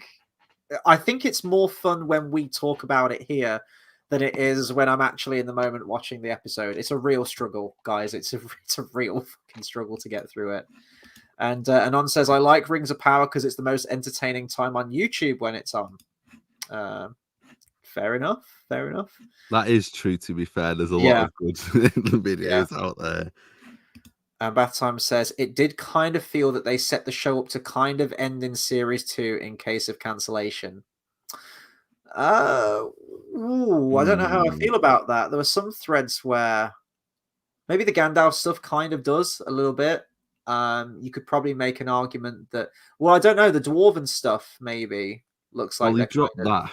They dropped that line, didn't they, at the end, and saying, "Oh, everyone's after the rings and that." But I don't know, Yeah. I mean, Sauron's plot's wide open, and the fucking Power Rangers at the end wide open. Yeah. Yeah, Anon's got a quote here. I can't remember who says it. It says, it seems she has allies of cunning powers, an ally who has already bruised Numenor once. When in the series, Sauron bruised Numenor. Balzagar, isn't it? I'm not sure. I'm pretty sure it was. But yeah, what's he done in Numenor at the moment? Well, he seemed like he was actually really reasonable last time he was in Numenor as Halbrand. You had there is a tempest in me. It was that scene, wasn't it, with Galadriel and Halbrand. Sauron is the only fucking reasonable one out of everyone there. If you asked me what was the Dark Lord, like tyrannical overlord of everything, my money would have been on Galadriel, but in that moment, but still is for me. Yes. Oh, yeah. For next week, guys, I'm going to treat you to something because I saw randomly that popped up on my timeline. Do you know, like one of those Twilight love edits? Mm-hmm. And I saw one that was styled at Sauron and Galadriel. So I'll get that and I'll put that on screen for you because it's fucking amazing. Mm-hmm. How they've got a load of quotes and bigged them up as such a power couple. Brilliant. Jesus wept. It ain't going to get much better, guys. We're moving on to Eregion right now. What gets me is, as well, is to be fair, this only just occurred to me right before I watched this episode. They keep calling Eregion like that's the city. I think, oh, by the way, we didn't mention this. I actually found out this after the fact, but the appearance of Eregion between season 1 and season 2 is completely different. Like, it just shows how much they're keeping track of what everything looks like visually. Anyway, that's by the by. They keep calling Eregion. Like, the city is called Eregion, but I think the city is actually called Ostinethil, isn't it? I think the city is Ostinethil, and the region is Eregion. So when Sauron sacks Eregion, he sacks everything around Austin Ethel and all surrounding provinces and cities in the region of Eregion. It'd be like, I don't know, Sauron attacks London and they say, "Oh no, Europe has fallen." I'm like, well, hang on, like, you know, it's a place, it's a city within everything else. So I don't know. That's just one thing. But we open with a kind of one shot, and you could tell that the showrunners were probably really proud of this, like from a cinematography standpoint. Like, oh, we got this cool one shot that's unbroken, everything's all set up. I don't know. I'm just if a one shot's done well, it can be effective, but I'm just kind of over them now. It doesn't mean something. It makes something instantly more impressive for me if that's done in a film for no artistic reason. It felt just very showy. I don't know. That was just me. Maybe I'm being just like needlessly like mean against this now, but it's just, yeah, here we are. Here we are. Yeah. I will say this. The opening of this battle, this 2-episode battle, by the way, Yes, yeah. is fucking stupid. And I'll tell you why. So the orcs are still firing catapults into a city that they've already taken. And this is Adar, who loves his children. Is just firing catapults in there. Why? And like you say, you've got all the elven soldiers getting killed, but look at Galadriel, that orc. Then he's got a right hand free to hit it. That one walks into it. Yeah. Stab, this one twist, just and completely ignores Galadriel. Look, completely ignores her. She stood there. He's that one doesn't kill the person. Yeah. Like, what was that orc gonna do? Like, it literally holds it by her throat. Yeah. Look, there you go. Walks, he's dead. And then watch this one. He's like, ignores the rest, grabs this one. Okay, let's have a kiss. All right, start that one. Oh, there you go. Wait, in that moment there, where that one runs in from the right, does Galadriel hold her sword up to like block something a little bit too early? Like, here, look, stance. Oh, and then it rushes it. Like, I think it was reacting to. I think there's some rubble. Okay. That dropped. Well, yeah, because holding your fucking sword up's really going to make a difference, isn't it? Maybe the stores back in Rune should have had swords they could just hold up like that to block falling rubble. Oh yeah, I see what you mean. Yeah. I just love the fact that, you know, that first orc doesn't see that there's people in that passage. It's like, okay, I'm just going to run with no weapon. Wait, does she shove that orc over and it's instantly dead? Yeah. Is that what just happened? There you go. There you go. Brilliant. Oh, the mother looks mildly irritated and just picks up the child again. Have you noticed all the what type of people she's saving? Yes. Yeah, of course they fucking did. Yeah. Jesus wept. Yeah. So yeah, you have this one shot, which if I had I didn't mind the one shot apart from them firing the catapults into the city, which I thought was absolutely ridiculous. Yeah. You have that one elf who jumps down and gets killed because, you know, those elves are shit, and we have the commander of the Northern Armies here, who's brilliant. Stab, twist, and gut. So yeah, they've overrun Eregion, you know, and then they lead them out through the secret tunnel, which Galadriel, I'm assuming she went in that way to get into the city. So obviously it wasn't guarded then, but somehow it's guarded now. They know where it is. The secret tunnel, which the orcs know. And so they come out of the tunnel and bang, the orcs are there. And Galadriel's like, okay, I've got a reason why. Take me, let the other people go. I've got the 9 rings. I'll give them to you. You know, take me to Adar. As if an orc would be like, all right then, you come with me. You elves, go away. You're free. What? And they do it. Yeah. That's the best part. She bribes them, doesn't she? She bribes the orcs with the 9 rings of men and says, I'll give you these. And I was thinking, are the orcs even aware of the rings of power at this point? Because the 9 have just been created in secret with Celebrimbor and Sauron. Oh my Celebrimbor's got them out and given them to Galadriel for safekeeping. How are the orcs aware that 9 rings have been created? 100%. Like she just goes, "I'll give you these," and immediately they're like, "Oh, I know what those are. Yeah, those are really sought after." Be like, "Well, what the fuck's that? What's in the bag?" Yeah, and I love the fact that Celebrimbor sacrificed himself, you know, to delay, to give time for Galadriel to go and get rid of the rings, yet she's willing to fucking give him away the first chance that she's got. It's like, brilliant. Well done. Like, you're so amazing at fighting. You took on all of those orcs in the forest that time, but now you're like, okay, I've got 9 reasons. Oh, God, yeah. Fucking, I've got 13 reasons after this shower of shite. Well, Awful, you man. mentioned Celebrimbor. He cut to him. I just burst out laughing. Anatar's just turned him into like a human pincushion. It's fucking hilarious. Just cut to him. Oh. But I think this is actually maybe in the law. It's in the bone. It's in the bone. Fucking hell. Oh, man. Legend, absolutely legend. Oh, the face, the Celebrimbor face. I love it. The hairdo actually suits him in that as well. Brilliant. I should have put Yaddle on it. Nobody messes with the dude. No, that's perfect. That's perfect. Yeah, I think in the lore it's mentioned that Celebrimbor is like peppered with arrows, and his body is held upon a staff. And I think it's paraded around the Grey Havens actually when it's attacked.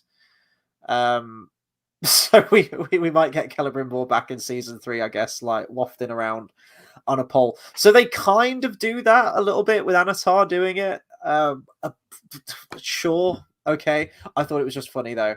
I don't know why I found it funny. I don't know if it was like the actor, but or if it was just when it hard cut to him just getting casually peppered with that. I don't know. It tickled me, that part. I really got a kick out of that. It's the face. It's the face. Oh my god. How big are those fucking arrows? The thing is, they've put him in places where you can clearly tell he's holding them under his arm. Yeah. Like, they've not put any central. They're just like, okay, he's there. Just look at him in the background. He's going mental. They're like spears. They are like Ace Ventura spears. These arrows are just like comically huge. Look, man. And you know, this is Celebrimbor's last moments. There's a really, really cool piece of artwork of Celebrimbor's death where you have him on this pole being paraded with being full of arrows, and it's like, damn, that's quite, you know, quite emotional. But then you look at this. This is how Celebrimbor died, because Sauron got angry, and then they made it out as if Sauron was upset because he killed him. Like he was crying. He cries. Yeah, Sauron, the Lord of Darkness, is crying.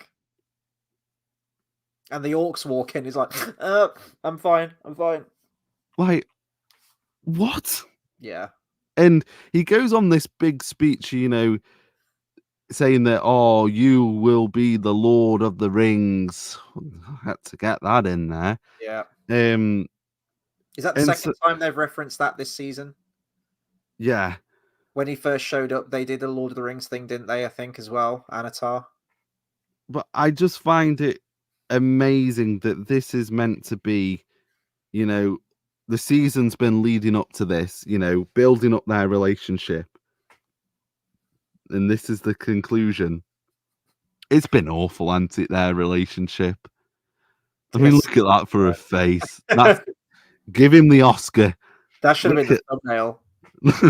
Just look, here you go. He's angry, boom. And he says at one point, Sauron says to Celebrimbor that, you know, I can make your suffering last.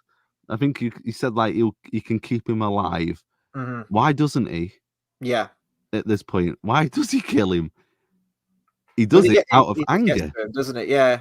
Yeah, he just gives into it so easily. I can't remember when he stabs Celebrimbor there. Does Celebrimbor like shout or exclaim as he's like hoisted up into the air? Ooh. I actually can't remember. Does he go like, ah, like, oh, Like, does he do all that sting when he gets stabbed? I'm not sure, actually. It didn't come to my mind, so I don't think he did. I'm just wondering if he took on board Christopher Lee's acting from Return of the King. Like, do you know what sound a man makes when he is stabbed? Well, because I do. It's a as the air is driven out of your body. Right, I'll try and see if he does.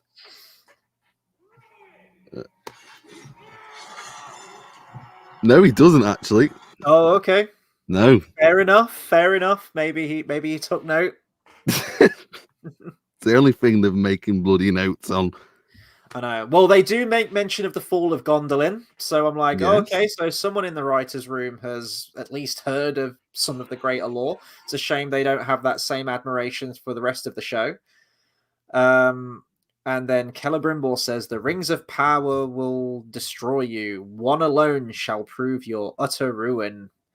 I'm like, yeah. Did you see the movies as well? Did you read the books? They were really good, weren't they? And then he says, Sauron.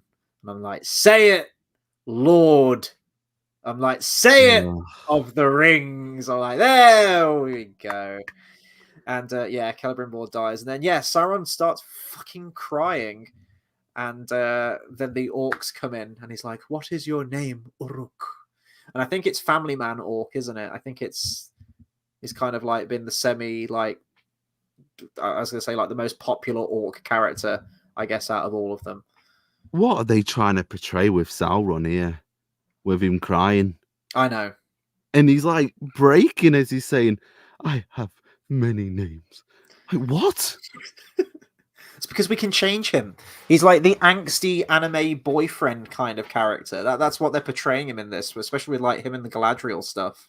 Yeah, but his actions prove otherwise. Well, it's the orcs as well. Like, we were setting them up to be like this altruistic. We just want freedom. We don't want to be hunted anymore. We want our own place. We want to raise our families and whatnot. And then you have them tearing down statues and burning records and just murdering people and going like, ah! Like all the way through this episode. I'm like, what are we doing with the orcs?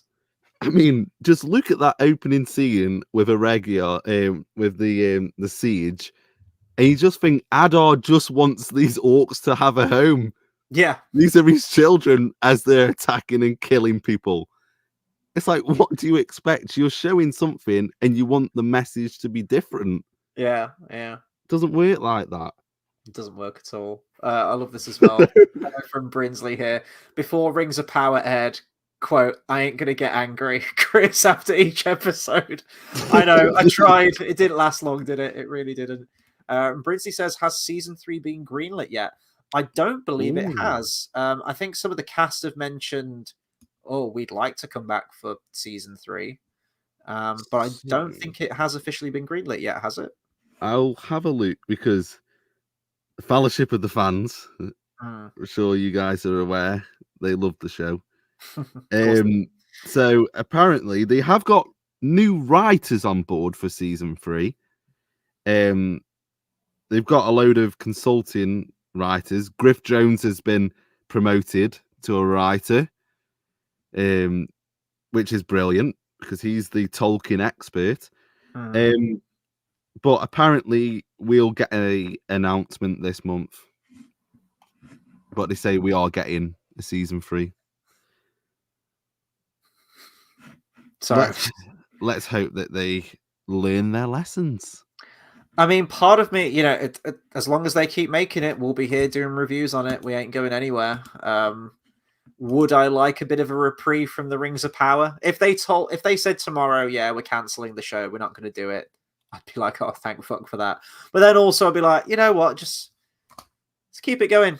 In for a penny, in for a pound at this point. 5 seasons, let's go. I'll be knocking on the doors of 40 years old. Let's fucking go. Yeah. Oh god. Anyway. Oh, and then we move to the most thrilling characters from this season. I don't know about you. Isildur and Theo. And honestly, my notes here are very negligible because I couldn't give less of a fuck about these characters. I really couldn't. And this is the guy that's meant to cut the ring off Sauron's hand.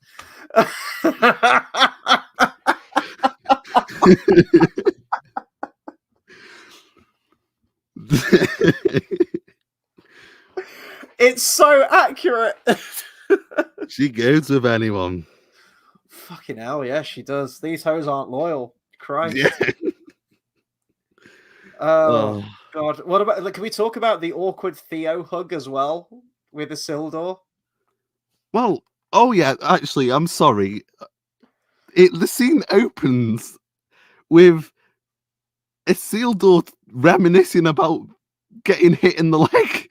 Yeah. Like pulls out the knife and he's like, "Yeah, you know, I took one of a hell of a healer to fix this. You know, didn't lose any blood or anything. He's all good." And they start reminiscing. Are they trying to portray that Isildur's a father figure to Theo? Like what? Yeah, that's Where never have been we got set up at this? all. Yeah, never. Never at any point. Like I swear they've had one scene where he led them to go and get Beric, was it? Or no, he was in prison at that point, wasn't he? Mm-hmm. I don't know. But apparently he's a daddy figure now. And not only Theo's daddy, because Estrid wants a bit, you know, she's on about saying, oh, she's got a lover, you know, that she's got to get back to. She's had one whiff of her Isildur and she's like, right, you know, I've left him. I'm coming with you. I love you. The epitome of masculinity that is Isildur.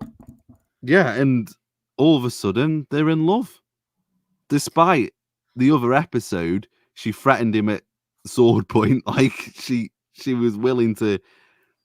Well, she hit him. Like it was awful. But yeah, and that's going to be Isildur's wife. The actress who plays Estrid is absolutely diabolical. She is awful. Like her line delivery, everything about it just felt so stilted. No chemistry between these actors at all. And the soundtrack's trying, you get like the big swell of the strings as they embrace and they kiss. And I just have a note here that nothing is earned. Like these relationships, everything we see. I don't know if they were trying to do a relationship with Muriel and Elendil at one point, or if it's just more that he admired her. We're trying to do a relationship with Poppy and fucking Rufio. That went down like a lead balloon. And then you've got this one. And I think the show genuinely believes that they are forming these really powerful, deep, emotionally connected relationships between these characters. And they're just not. Like, what scenes of worth can you talk about Isildur and Estrid? Has Isildur been in like one episode of this show before this point? You had the whole thing with like the Ents and whatnot. That's all I can remember. Was the spider and the Ents. That's it. I think it was. I swear it was only episode 3. Yeah. Because it concluded that they let everyone go and then she went off with her lover, apparently. And he went away and that was it.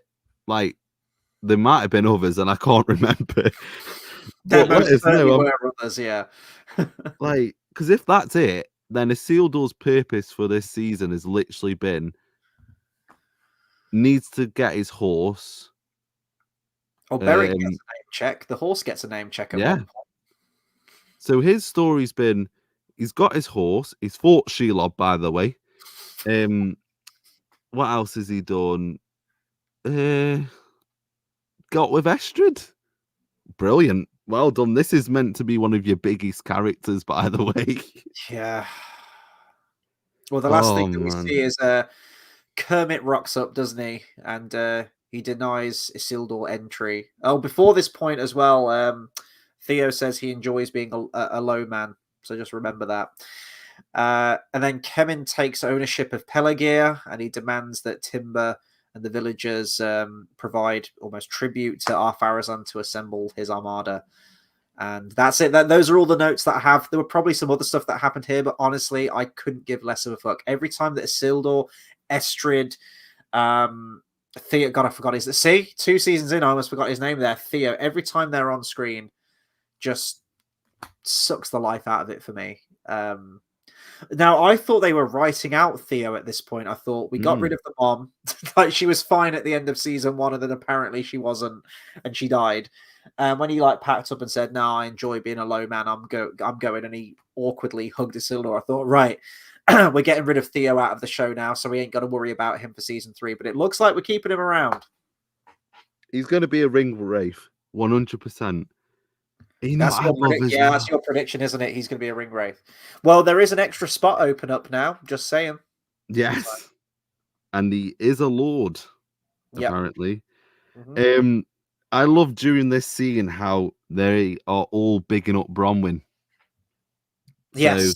Yeah. it's like, because Theo says, "I'm Theo, son of Bronwyn," and then Estrid's husband or whoever then goes, "This is Theo. His mother was Bronwyn." Like, okay, Mm-hmm. like, and like I say, you got Kemin, and he's just awful, man. What presence has he got?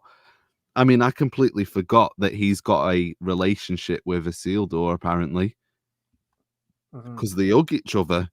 They're happy to see each other. Well, he's not happy, but Isildur is. And then, so there's already a settlement here, and they're going to be bringing people over to establish it and firm it up for a watchtower. And so Isildur wants room on the ship for him and Estrid. The boyfriend's like, "No, you ain't going anywhere." And then, does he get arrested at the end? You're asking the wrong person here. I did watch the show. I promise I watched it. I've already forgotten. I don't know. I remember him being there, and then I just remember the next shot. She was kissing Isildur, and he was like, "Come away with me," and she was like, "All right then," and that was it. Yeah, because like I don't know actually. Oh yeah, they've got no supplies for the people there, so they've literally come with nothing. It reminds me of Bug's Life. You know when the grasshoppers are like, "We want you to pay tribute to us and get all this food ready for us for next year." Yeah, like Now I I ain't saying that our Farazan's Kevin Spacey or anything, but you know. no, and you know what a coincidence. Kemin's here, brilliant. Oh yeah, yeah. Like again, timelines. When's this taking place? Don't know. You know, seems though all of the Numenorian fleet was fucking fucked up. Mhm. Yeah, they're just there apparently. Um, and so yeah, Theo's the Lord. God help us all. That's his story. He just got given it, and yeah, Isildur's not happy. Brilliant. Mm. Do you think we'll? Do you think that's it for Isildur in terms of being in Numenor? Now, do you think that's it? It'll be reuniting with Elendil in Middle Earth now. That's a good point, actually. Yeah, because what's the point of him going to Numenor now? Yeah, I think we're just going to keep him in Middle Earth. And what's this? Actually, they've bigged up this with Theo, like who his dad is, and he fucking not mentioned it at the end. Like, is that going to be another plot point for the next season? Be another obvious plot point, won't it? It'll be Arondir. Of course, it will. Do you Oh think they're going god! to do that? But Arondir died in the last episode. Oh, he's fine now. Just look at all the clips on YouTube. It says Adar kills Arondir. Well, we soon find out. Actually, they ruined it in the trailer, you know, for this Yeah. episode. Oh, did they? Did they do like a Gandalf the White thing in the trailer? Yes. Brilliant, man. God. Well, speaking of that, we cut over to Aregion again, as they keep calling it in the show. And the orcs bring Galadriel before Adar, and he's wearing Nenya, and he looks like a normal elf. And he goes on about his past. And I had a name once, an unimportant name. There was a fraction of a second. You're fucking genius with these pictures, mate. I love them. And there was a fraction of a second where he kind of looked like, you know, normal, handsome elf. And Galadriel kind of looks at him a little bit like, ooh. And I thought, is he actually? He says, like, I had a name once, and I was going to be like, don't say Celeborn for the love of fuck. Please don't say Celeborn. I thought they were maybe going to do a thing just for a fraction of a second, knowing what this show's like. But yeah, this was our prediction. We thought they were going to like bookend the show with his assassination with the orcs, and they do. The orcs have now found a new alpha in the form of Sauron, and yeah, we recreate the scene from the opening. It's like poetry; it rhymes. Look at that. It's brilliant, isn't Well, it? at least the orc didn't miss his mark this time, like that one did in the last episode. So Here I we just go. love how Ador's healed straight away, to be fair. Like, does that mean if, like, Galadriel just starts punching orcs, like, do they get healed all of a sudden? This is what I was going to say. Could he just, like, put the ring back on and be like, oh, I'm still alive. I'm still alive. I'm healing myself. I'm fine. Why does he give it back? Yeah. It's like, Galadriel, chuck me that ring again, please. I just need it for a second. And the thing is, what is his actual plan? Because when he takes it off, he goes back to normal. Yeah. Yeah, exactly. So they can only heal him for a little bit and then he's back. But yeah, they get the poetry because, you know, he gets his just rewards, doesn't he? That's Ador. And you're meant to feel sorry for him. But look what he's done to look what he's done to Eregion. Well, actually, you mentioned about the healing thing now. I'm thinking back to that. Yeah, so that elf that God, it is totally the Ray Skywalker thing, isn't it? You're absolutely right when you drop me that text. It's exactly the same thing. And what a quality product to draw inspiration from. You're going to go to the fucking Rise of Skywalker. But they heal that elf up earlier on in the series. Does he take like an arrow to the gut or something, and they pull the arrow out, and she uses the ring, and it heals him? Now in this, Adar wears the ring here, and it turns him back to his original form, I guess. And as soon as he takes the ring off, all of those effects of the ring are instantly negated, and he's back to normal. So if she healed that elf, wouldn't he just go back to normal again, and he'd get the wound in his stomach again? It would just regress back to how it was before. Or the bit where Galadriel hits terminal velocity off falling off a cliff and splatters into a bloody pulp on the floor. As soon as they're done, like with the whole healing process, she'd just be back to normal again, unless she's wearing the ring constantly. I don't know how this healing thing works. It's all over the place. It is. And yeah, I don't know. I mean, she's bruised up. Why ain't she healed? Yeah. She's got a bruised up cheek. You know, she's got the ring. But yeah, it's just poor. And you get the reveal that Sauron was there. Oh, Where? just that shot there, sorry, of Galadriel. She looks so shocked when he got stabbed, doesn't she? Just stands there, look. She's complicit in all this. She just hang on, when it cycles back round and it cuts to look at Galadriel's expression. Or even that, like, here we go. Give Morford Clark the Oscar. Here we go. Oh wow. Look, she's just standing there. It's fucking musical statues. What are you doing? Get involved. Yeah. And where's her weapon gone, actually? Did she have to give it away? I'm pretty sure they wouldn't have let her go armed. So, well, she's sword fighting Sauron in a second, so I actually can't remember. Actually, yeah, how does she get a weapon? Does she pick up one of the others? Yeah, I actually... Does she pick up Adar's? I can't remember. Maybe somebody in the comments can help us. Like, can you remember what happens in this scene? How does she get the sword? Oh Christ, we got a lot of comments. Guys, keep the comments coming in. I appreciate all of you, I really do. But we've got a lot to get through. But I will try and get back to some of the comments because it looks like we've got some new faces, which is great. The sword fight, the sword fight. I say sword fight. It's sword and crown fight. Apparently, you have the floor, man. Take it away. Sauron v Galadriel. I'll just pull it off. Let's get ready to rumble. Yes, we had what we all wanted and we all knew by the trailer. So that surprise was fucking ruined straight away. We have Sauron fighting Galadriel. My first question is, why isn't Sauron mind controlling Galadriel to kill herself? Straight off the bat, you see him have influence over the elves in the last episode. He's had influence over Galadriel previously. Why doesn't he do it? Well, because he doesn't want to kill her. He's playing cat and mouse with her at this point. He would have made her his queen. And what does he say? Like, he would have killed anyone that tries to come... God almighty, look at this choreography. It's the fucking cringiest shit I've ever seen. The thing is, you show him to be so powerful, yet you nuke his powers every time that he's... Like, with Galadriel, like... Look at this. Look, he's got a hand free, just... He wants the ring. Why does he care so much about Galadriel? This is so awful. Like this was pain. This was for me. This and the eventual resurrection was the worst thing in this whole episode. And I knew it was going to be cringe from when we saw the trailer, but just the acting, the line delivery, the stilted choreography, the way it's shot, everything just looks awful. Everything about this is wrong and terrible. And if I was to sum up everything that is wrong and terrible and awful and evil about the Rings of Power, it would be all concentrated into this scene right here. This is pure, like, I can change him. He's the angsty anime character.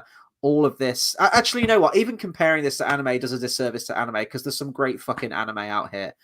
But this is so, like, what did you call it? Like Twilighty kind of stuff, like teeny fan fiction kind of stuff.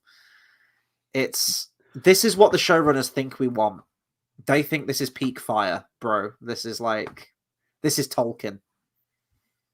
Honestly, it's Tolkien the piss. This is because honestly, nice. Good. The thing is, what are you gaining from this scene? You both know that they're both going to be okay. So what do you gain? Yeah. And the fact, yeah, she does a spin at one point. Why is she spinning? Like, well, it's like that one elf from the crowd shot in the last episode does the pointless spin. Yeah, like. Yeah, we got 45 Westwood says they did Sauron so bad. Yeah, he is a fucking Maiar. Yeah. What are we doing? But this whole fight scene, and I've not got any of the other clips because it goes on for fucking ages. Yeah, this fight scene does. But the whole point of the fight scene is that Sauron's trying to still convince her and say that I would have had you as my queen. You would have wore a crown. Like, are we really going along this storyline that he did actually really love Galadriel? Mm-hmm. Or is this meant to be him manipulating? I don't know. I think it's that he loves her. Like Bath Time says here, like I think what they're trying to do here is show Sauron should win. He's in control, but he can't control his emotions, and that's what causes him to lose. We kind of see that with the scene that we just talked about with Celebrimbor, where he starts crying. Sauron starts crying. I can't get over that. I'm sorry. And this whole scene is that exemplified as far as I'm concerned. But it's just so basic. Like, why?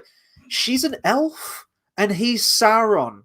Everything below his power level is completely beneath him. He would not give her the fucking time of day. I don't care if she's like the most beautiful elfin lady ever. Like, he wouldn't give a shit. The only example maybe to the contrary of that, and even then, like, Morgoth saw her as completely beneath him. Of course he would. But he was mildly turned on by Luthien when she walked in, and he was kind of enchanted by her song and her spell. But that was more sort of like the magical abilities from her, I would say, rather than this, you know, I can change him. You know, you're just a big meanie and I'm gonna, you know, there's good in you kind of thing. And what is Galadriel's plan here? Does she, like, if he like changed his ways and said, "I'm sorry, I'm not going to make these rings. I'm going to be good now"? Would she be down for like boning Anatar? Would she be down for like fucking Sauron? Is that what we're doing right now? The thing is as well is that she's got the. It's just I just hate this because you get nothing, and what you're shown is shit. It's not even good. Like, the choreography's not good at all. And it gets worse. It just goes on and on and on, and then we have an Elrond scene in between, but yeah, we do. We'll talk about that in a second. It's like he's fighting with Morgoth's crown. Yeah, brilliant, amazing. And what is his plan, right? So his goal for this scene, he wants the Elven ring. Yeah. Why is he keeping her alive? Yeah, cut her hand off, done. Reclaim it. Kill her. What's the point? Yeah, it's because he loves her. That's the thing. Like, he actually secretly really admires her and loves her. And I think we do see that at the end as well, where she throws herself off the cliff when they try and totally do the Empire Strikes Back moment and rip it off completely. But I'm just looking at this. This is $1 billion. I know I keep saying this, but look at how this is filmed. Look how flat the angles are. Cinematography is absolutely shite. Fan films do better fights than this. The acting is cringe. The way that Morphy Clark is abysmal in this. Just like the fucking facial. Look at this shit. The facial expression she keeps pulling all throughout this fight. The really cringy fucking back and forth dialogue they have. I should have taken some notes on some of the stuff they actually say, but it's just the most turgid shit I've ever heard. But yeah, you mentioned like the Elrond and Gil-galad scene. So they're kind of brought forth to the city by the orcs, and the orcs burn the entire collective works of Celebrimbor. And doesn't Gil-galad say like, Celebrimbor is the most celebrated smith in all of Middle-earth, and all of his teachings are worth more than gold, or whatever he says. I'm like, what? This is the fucking master smith who didn't know what an alloy was until the end of season 1. What fucking great works has he written? Well, yeah. Elrond has a quote that says, "Take our lives, but leave it be, I beg you." Like, who are they leaving it to? Yeah. They've sacked the city. Like, who are they giving it to? Yeah. Awful, man. And Elrond's here, apparently. Like, so just think, the last time we saw Elrond was with Adar on the battlefield, and he just walked away. Like, he's got no fight in him, didn't try to get the ring, nothing. Mm-hmm. And yeah, Gil-galad's here, if you didn't know. Main character, but hey ho. Yes. He does get like a really hilarious line later on, which made me laugh, like line delivery when the dwarves show up. Saving dwarves. That. Dwarves, yeah. Fucking hell. That perked me up when that bit happened. I was like, that was funny. And that's my positive. Yeah. And then it cut back to this shower of shit that we're looking at right here. Yeah, and I put like Bear McCreary as well. Absolute letdown of a soundtrack. Like maybe if I listened to the soundtrack in isolation, I'd go, oh, okay, maybe some of the songs are nice. There's a couple of light motifs in there, like you've kind of got Sauron's motif that's becoming a bit more prominent in my mind now. You've got the Khazad-dûm kind of call to arms kind of stuff. The rest of it's just really forgettable, completely terrible, and half the time doesn't even mash with what you're watching on screen. But the music in this scene, especially during the sword fight, is trying so hard to be epic. And that's where it kind of flips around. It's like the whole parody thing we were talking about earlier, where it kind of becomes funny, because you can tell that the showrunners are so proud of this and think this is they think this is like the Obi-Wan Kenobi versus Anakin right here, Battle of Heroes. They think this is some like biblical epic shit. And the music's like ramping up, and it's like, oh, it's epic, it's epic. Do you think it's epic? And it just adds to the hilarity of how incompetent it is, I think, because it's so try hard. Yeah, and like the smack talk between the two is abysmal. Yeah. One positive is that Waldrig did better against Sauron than Galadriel did, with no weapon. It's so true. Yeah. Lord Waldrig. Oh, we need to get him on the show, man. We have to. I'm going to try my best. We need him. Make it our life's mission to get him on the show. Hey, Nerd of the Rings is getting interviews with Viggo Mortensen and whoever else. We don't ask for much, okay? We're both very humble. All we want is an interview with Waldrig. That's all we want. Just the one thing. Yeah. Fingers crossed. We'll get I've got a quote here. So after the Elrond bit, we return back to them fighting, and it's when they're both locked in Morgoth's crown, and Sauron says, "Galadriel, surely you of all elves must understand." Let's have a look. Must understand that that to find the light, we must first touch the darkness. Yeah. What? Yeah. It's like chucking shit quotes from the first season. It's like brilliant. And she's like upset by that. She's like confused. And you can see her trying to hold off against Sauron. Like they're really struggling. And you think he should be she shouldn't even be alive. Mm-hmm. Yeah. And you just think, how is she putting up with this? Awful, man. I'm sure she'd love to touch the darkness, actually, judging by how they're acting with each other. But it's just the back and forth. It's just I was almost expecting them to go into it's like Sauron, the rings are evil. From my point of view, the elves are evil. Like, just It's uh, like Galadriel's retort to that was, "We are not alike. We never were." Why they keep associating them together, saying like, yeah. "Oh, we weren't like this." It's like a breakup. Well, I because think that's what it is.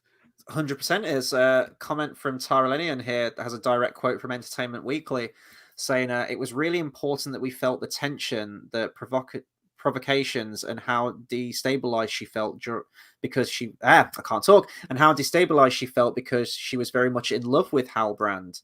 Brandstrom, I don't know if that's how you pronounce it, probably not. I mean, there was almost like a love story. He really seduced her. And yeah, that's from Entertainment Weekly. So it's right there from the horse's mouth, really. That's precisely what it is, and that's what they're setting up. Yeah, and we have another great quote. So this is happening all during them being locked up. So she says that it was just another one of his illusions, and he looks angry, and then he goes, "Not all of it," and then she gets angry, and then she sweet chin musics him, like she drop kicks him, and he She, goes kick, flying. she kicks the shit out of him, doesn't she? That's my note. I put Galadriel kicks the shit out of Anatar. And she drops down, and then he returns as Halbrand. But the way that he looks like Arthur Fleck from the Joker. Like, what is this? Is he going to break out in musical? Like, what's going The on? thing that gets me though, as well, is, and I know we've mentioned this, and the whole wig thing's been mentioned already, but he changes to Halbrand almost like this is going to be a moment where she downs tools and goes, "Oh my god, this is the man I love." He has the same fucking face between Halbrand and Anatar. It's just the hair that's different. That's the only thing. And But she like acts really shocked, like, "Oh my god, Halbrand, I've seen him again." I'm like, it's the same face. just think, this stops her from attacking him. Yeah. They're both staring at each other for ages. And Mhm. it's because she saw Halbrand, the person who she fell in love with. Yeah. And then he changes into the only other person that Galadriel loves more than anything else, herself.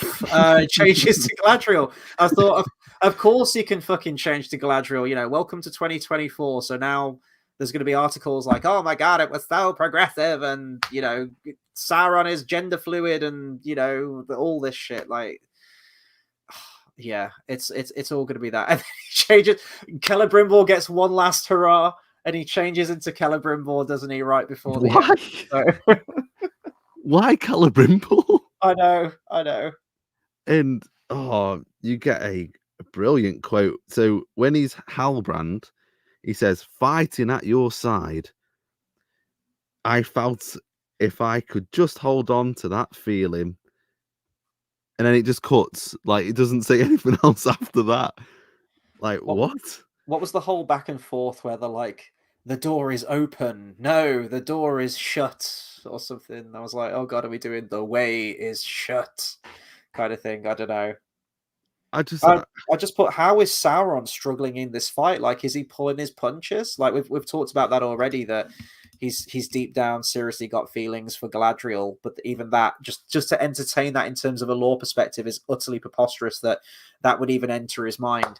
But this is Sauron. This is the same Sauron. If this is tying into the movies, which it can't do anyway, but it seems to think it can. This is the same Sauron that we see like fucking one-handing a mace and just like smacking people through the air in the prologue during the Last Alliance. And he can't even take on Galadriel, who's like what, like an 80-pound, 5 foot nothing elven girl. Like, okay. brilliant. And again, he's seen that he can fuck with her mind. Why isn't he killing Yeah. her, essentially? Why isn't he forcing her to off herself? He can But create illusions. He can possess people. He can get people to kill others.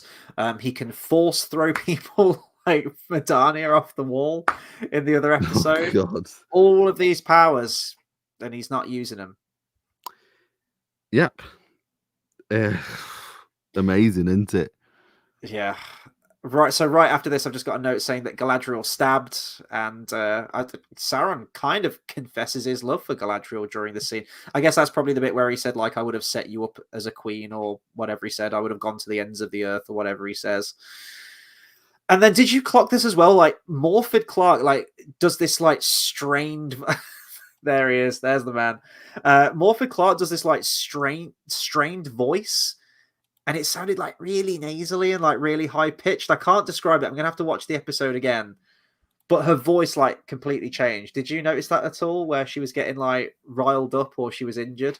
Yeah, I was like, oh, okay, now we're talking. You know, you're really getting into the acting. But And then, yeah, is this after? I'll just pull up the scene. I'm not sure if this comes after. yeah, this is right. Yeah, here's the moment. Yeah, so she's been stabbed with the crowd. Yeah, this is the Empire Strikes Back moment. Look how far she falls, Yeah, man. I've got it on yeah, the I know. screen. When it cuts, so that alone there, but then it Right. cuts to the wide shot of the elves looking up, and it looks like Denethor falling off Minas Tirith. She's a speck hitting terminal velocity, and then she would be pulp on the ground. But And yeah, you're telling me the ring stopped that? yeah. Right around this point, this is where I clocked your earlier comments, and I put, "Please tell me the ring isn't going to heal her." But yeah, join me, and together we can rule Middle Earth as lovers, I guess. I'll never join you. And then, yeah. Do you know what I love, actually? We've completely neglected the fact that Arondir survived. Still there. Yeah, it's fine. That is the least worst thing about the show, this episode. Did she use the ring on him to heal him? Because he's fine. Yeah, look at him. He's fighting fit. That wide shot there, man, is insane how far she falls. And she doesn't break any bones. No. When we cut to her body, it looks like, has she been impaled a little bit? It looks like there's the slightest blemish on the side of her, I swear to God. But yeah, so just what if Sauron grabbed it there? Why are you pissing around just to get the last word? If you're gonna jump. Yeah. Then look, he's happy. Like, what's Well, he the can point use in the that? Force. I guess this is, some people have used this as a criticism in hindsight of Empire Strikes Back with Vader being able to use the Force. Why couldn't he just, if he really wants her and wants to save her, he had the power to throw Medania off a wall last time and can manipulate people and control people, basically like the Force. Why couldn't he just go, oh, no, you're not falling off the cliff, come back here, and lift her back up? Like, honestly, I don't know what the point is. This is the series low point for me. This whole scenario right here. This. The thing is, they say that this is set up. You know that the ring can heal because you've seen it earlier on, but this is ridiculous. Yeah. Brinsley said she landed in the tree first. Still don't know how she survived the fall, though. I don't. Yeah, even if she hit the tree, look how far she has to fall before she hits that tree. Look at this shit. Right from the cliff top. Back there, you'd be dead. Honestly, I know the magical healing abilities of the elves is, the best medicine in Middle Earth, but Christ Almighty, there's got to be a limit, and the limit is falling off a goddamn cliff. Doesn't Sauron also say, like, the rings are mine? And I thought, oh, we're doing like a Frodo thing, like, the ring is mine. Also, actually, by the way, she gets stabbed by the Crown's Morgul. Yes, yeah. And sends her into the Wraith world. So she needs healing. But we have a scene before that. I mean, is this finally done now? Between the sexual tension between Galadriel and Sauron. Is this it? No, it's only just begun. We're going to keep doing that shit. There will be a moment at the last... Galadriel will be in attendance at the Last Alliance in the show. If it makes it through to 5 seasons, that's going to happen, and she'll have, like, another little moment with Sauron right before Isildur cuts the ring off. Oh, she has to be in the battle, surely. But I think the theory is that she'll be pregnant during that battle, and she can't fight. Brinsley says, I mean, Gandalf survived the drop in Moria too, if we're going to get nitpicky. Okay, first and foremost, he's a Maiar, and Galadriel is just but a humble elf. A very powerful elf, granted, but still an elf. Also, the fall in the book probably isn't as far as it's depicted in the movie. The dwarves were definitely tunneling too greedily and too deep in the movie because they're falling for a hot minute. But I think they land in the water, don't they? The Balrog turns into slime, and that battle actually goes on for 10 days. So anyone talking shit about Gandalf, he fights the Balrog for 10 days. All the way up to the top of Zirak Zigil. And technically, if we're going to split hairs, Gandalf does die at the end of that. So maybe not from the fall, I grant you, but yeah. God. Yeah, then we have the Gil-galad line, dwarves. And he does like this weird expression when he says it, which was great.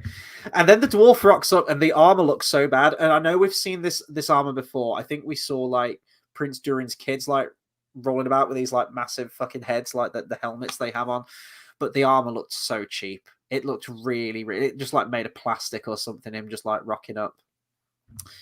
And what's the practicality of them? Yeah, I know. How are you turning in them? Yeah, Anon says Halloween shop armor. Yeah, that's what it felt like. It really did. And this they're there. Rocks up in like the worst armor ever. just started laughing. Yeah, I mean, this is where timelines get really muddy because Elrond sent for the dwarves. Was it the last episode or the episode before? And then they said no, they're not coming, and then they're here now. Well, Elrond teleported about 3 different times in the last episode between places. And the thing is, how did the orcs not notice a load of dwarves coming into the city? Like, how? Because we cut to Na'vi earlier. That was Na'vi in the armor, right? That we saw. I think it was at least. We saw like Na'vi earlier on where the whole Balrog thing was happening. And I can't remember if he's with Disa and Prince Durin later on, where they're talking about the rings and sorting everything out in Khazad-dûm. I can't remember if he's there as well, but yeah, he's there. He's here. He's all over the place, apparently, as is every character. They're there when the plot needs them to be. Like, there's no thought of like world building or traveling or anything. Yeah, and then Galadriel just gets magically resurrected with the power of the bullshit rings. And I lost my shit at this point. It is totally the Rey Skywalker moment from the end of that movie. They set it up even in a very similar way to how that's set up in that movie as well. How they have that random serpent that shows up that's got the wound on it and she heals it. You also have the Kylo Ren moment later on in that movie, and then they just they take it to a ridiculous degree later on, don't they, at the end of that film? And they do the same here, and I'm just this is ridiculous. We both predicted it though, didn't we? When that happened earlier on in the series, we were like, right, someone's probably going to get resurrected. But the way she's dressed as well, and I know she's the Lady of Light and she's dressed in white, I get it, but just the imagery and everything, I was like, she is literally like Christ. She is like Jesus at this point now. Resurrected. And you even have like the kind of Prince of Egypt moment at the very end where all 3 of them are stood on the rock, on the ledge, like overlooking everyone. It looks like Moses coming down with the 10 Commandments or something. It's very biblical how they're trying to portray all this, I feel. Yeah. I don't know. Was it Elrond who healed her? That's I feel like it was a collective effort, wasn't it? Gil-galad starts to chant, I think, and it's almost like the whole what was it? It reminded me of Tariel actually from The Hobbit, but like the Arwen thing of like the healing and everything. Well, they recreate the Rivendell scene when she wakes up, and it's it fades in from white, and she kind of wakes up. And it's like you're in the House of Elrond, kind of thing. Yeah. Like I say, Arondir's there. Yeah, he's also there. He's all right. But yeah, because they're trying to draw the poison out of her wound, and Elrond picks up the ring, and I think it's to symbolize, he's done. That's his arc. He doesn't trust the rings, and then now his final moment is using the ring to heal. So Galadriel was right to keep the rings. I Yes. still think it's baffling. Elrond still had the fairest argument. And yeah, she's healed. Great.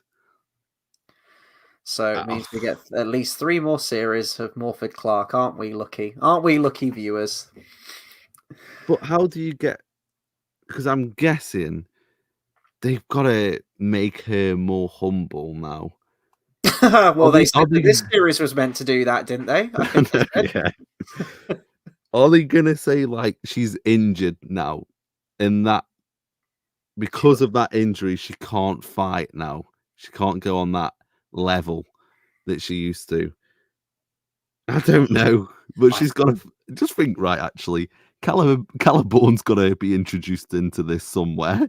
I don't know where, but Celebrian, yeah. Someone needs to talk about Elrond smooching his mother-in-law as well, because that hasn't come up. No one's mentioned that, and that's like a big thing that should be mentioned.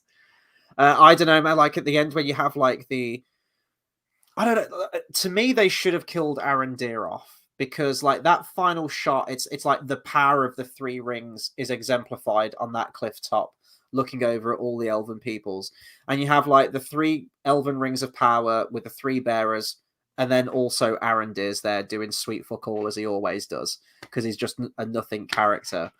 And I just thought, if you're going for that kind of shot, like maybe that shot would have kind of been cool from like a symbolism kind of side of things, had you just had like the 3 elven bearers on top of the cliff top up there. But also Círdan, yeah, sorry, I forgot. Círdan the shipwright.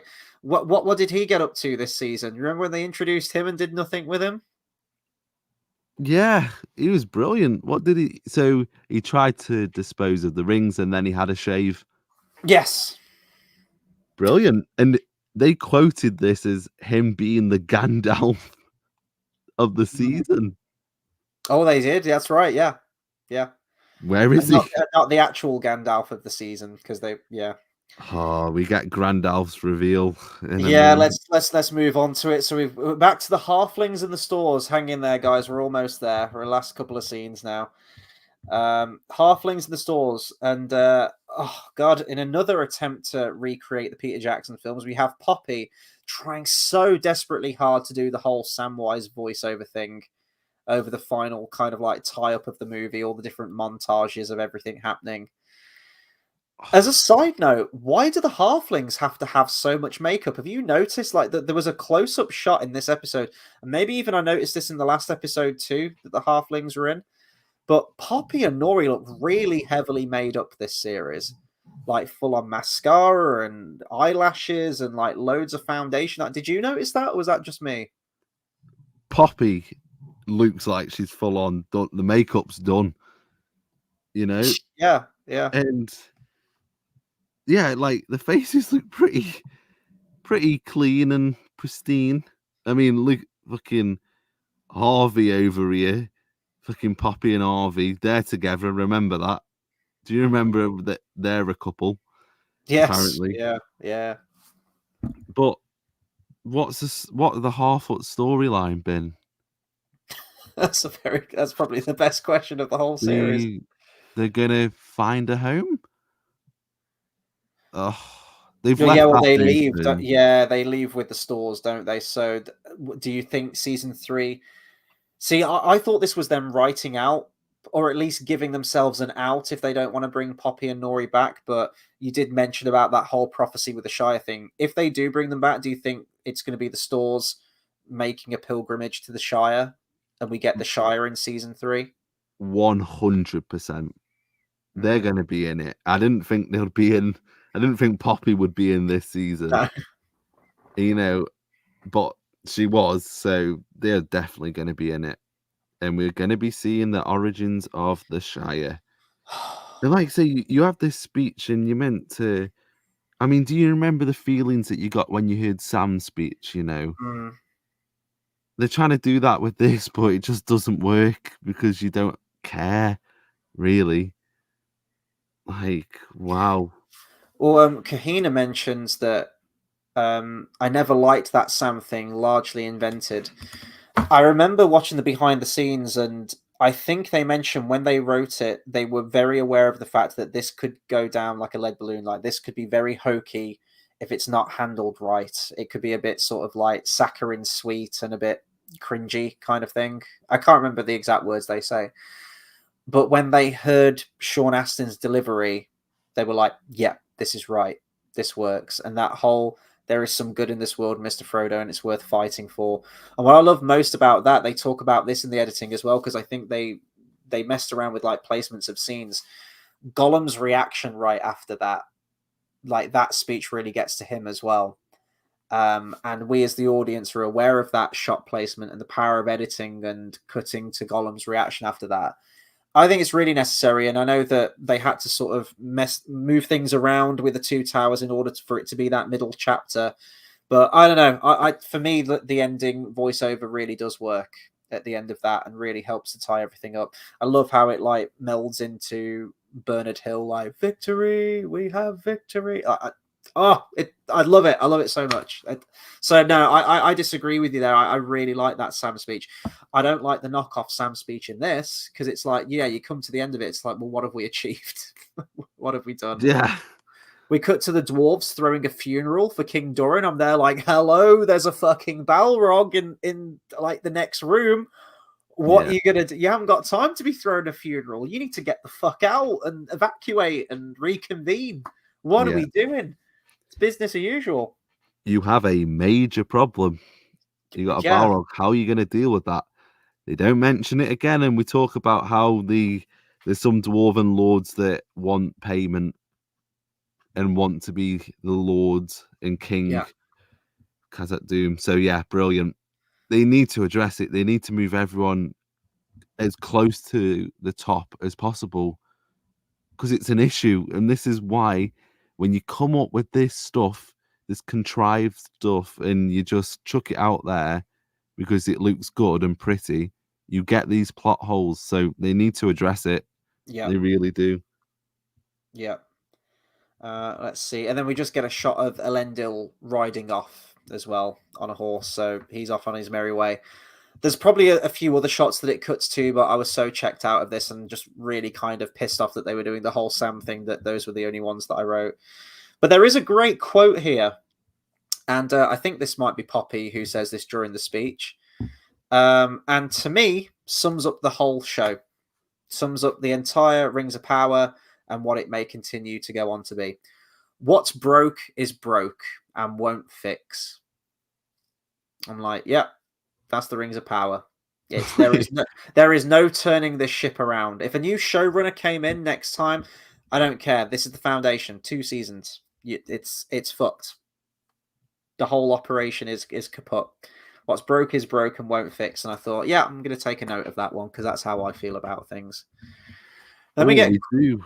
I'm just having a look at a couple of the shots. Actually, we do get one of Theo, and Isildur is on the boat, so he does go back to Numenor. It looks like because it pans down to Estrid and her lover, and he grabs her hand, and she like doesn't really grab it back. So, yeah, that's going to be the storyline for Isildur next season. Get the popcorn ready. Can't wait for that one. Let's get it going.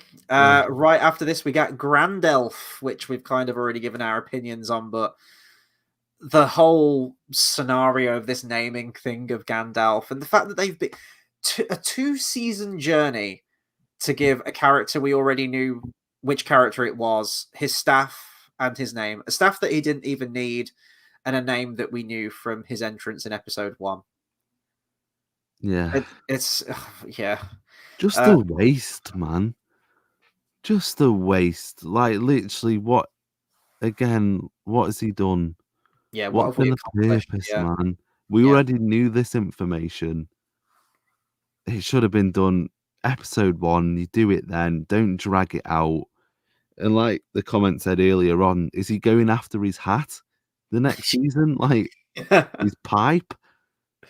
No. Hat in season 4, season 3, pipe in season 4, and then I don't know Yes. what else. Just what are they going to do with him next season if he's going to be in it? Because he ends with Tom Bombadil singing.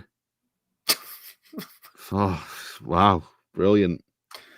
And he finds his staff in the rubble as well. Like, it's just there, just perfectly lying on the floor. I mentioned earlier, like, there's no design. It's just sleek white. Looks like it's made of plastic. No detailing on it, and it doesn't even look like it's made of wood. To be honest, it's just, yeah, it's really bad. And they've just gone with the design of what it looked like in the Lord of the Rings, with like the twisty wood branches. I mean, Gandalf has, well, he has the staff in The Hobbit, which is kind of like the flame that gets disintegrated in Desolation of Smaug if we're keeping it with movie continuity. Radagast gives him his one. The ends of the branches get broken, which is the one that we see in the Lord of the Rings Fellowship. That gets taken by Saruman, and then he gets another similar kind of looking one for like the latter part of that film. So they've just gone with, oh, he has that one in Lord of the Rings. Let's go with that one. I will say, here's a positive. I kind of want Tom Bombadil's hedgehog kettle. I thought that was kind of a cool looking kettle. I was like, I'd have that. I don't know where I'd put it. I wouldn't make tea with it, but it'd be like a nice little mantelpiece thing. Is it a Sebastian kettle? Oh, do you reckon we'll get Radagast the next Yeah, season? I think we They're will. all just rocking up. The Blues will be in season 4. Ugh. Can you imagine if we get through 5 seasons of this and the two most enigmatic wizards that we've never really had much information on don't get adapted at all? It's Rings of Power. They It's won't rings. be doing that. Oh, I Tom. wouldn't be surprised if fucking Bilbo rocks up. You know Like, what I I was going really to say? wouldn't. I guarantee at the end of this is my prediction for like the end of season 5. We're gonna get to like Belladonna Took or something, and she's gonna give birth, and there's gonna be like a little baby hobbit, and Nori's gonna be there, and she's gonna be like super fucking old because they're gonna mess with the timelines, and she'll be like, "What are you going to name him?" And she'll go, Oh. Bilbo or something, and then yeah, and then I'll fucking implode from cringe. That's my prediction. They're gonna name drop Bilbo. That will happen. Do you think? Oh, I just, I am looking forward to season 3 just to see what they do. But God Almighty, season 2 took a lot out of me. Mm-hmm. It really took a lot. Think, And yeah, apparently, was this Tom Bombadil's task for Gandalf? Because he said I he don't. passed it, and it's like, Yeah, I what? don't So even you know set what this up? I don't know what the fuck they're doing with Tom Bombadil this series. He's kind of like a shitty kind of Yoda character, I guess. But like, what's so important of him finding his name and a staff? Like, what did that achieve?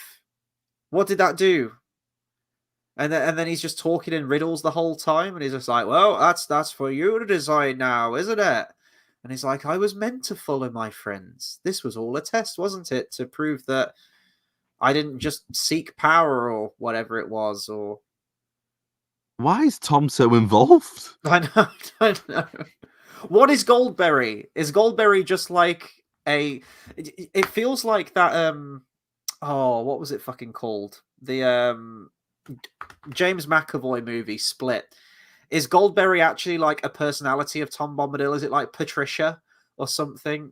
And this disembodied voice of Goldberry just flows out. Yeah. I mean, Oh, will we be getting her reveal? You know, one of the female characters that you could use. they did I it. Yeah, mean, exactly. you've nicked Tom Bombadil, so you might as well use Goldberry, but no. Is Mm-hmm. that going to be the plot for the next season for Tom? They're going to keep him around, aren't they? I was like, hey, I want some fatty lumpkin. I know it'd be like 1,000-year-old horse at this point, but I don't care. We got the Barrow Oh. Whites in. Why the fuck not? And then Gandalf says, "Gandalf, that's what they're going to call me." I was like, "Oh, you keep doing a thing, don't you? Great." And then let the song begin. And we get that wonderful rendition of old Jolly Tom's song, don't we? How does As he know the Saruman, lyrics? yeah, I know, exactly.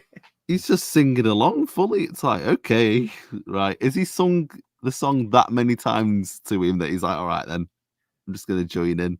But the lyrics don't pertain to anything that's happening in this region or in this scene because they've completely changed it. You know, he's singing about like water lilies bringing and gold berries waiting or whatever. River woman's daughter. I'm like, what? What? Oh! Do you know what I love as well? They just kind of forgot about the Dark Wizard. Yeah, he's just staring from a window. Yeah. Yeah, the Dark Wizard's just waiting for Gandalf to turn up. What the fuck, man? And it's going to be the plot point for the next season. I don't know if the Dark Wizard's going to go again after Gandalf. He's going to be like a Saturday morning cartoon villain, isn't he? Yeah.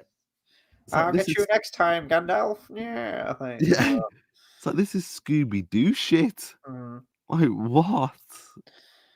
We then cut back to the dwarves in Khazad-dûm. Why are they still in Khazad-dûm? There's a Balrog. Okay, fine. And then I think one of the dwarves said like, "Oh, some dwarves have got problems or something." It's like, how can like Khazad-dûm needs to send aid? I'm like, how can they fucking send aid?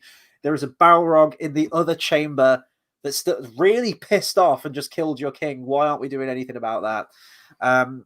Prince Durin's brother is mentioned, that he's kind of vying for the throne. There's kind of like a power vacuum now. Apparently, words got out that the king's dead in record time to every single corner of the world. So all the dwarven lords know that there is no longer a king in Khazad-dûm.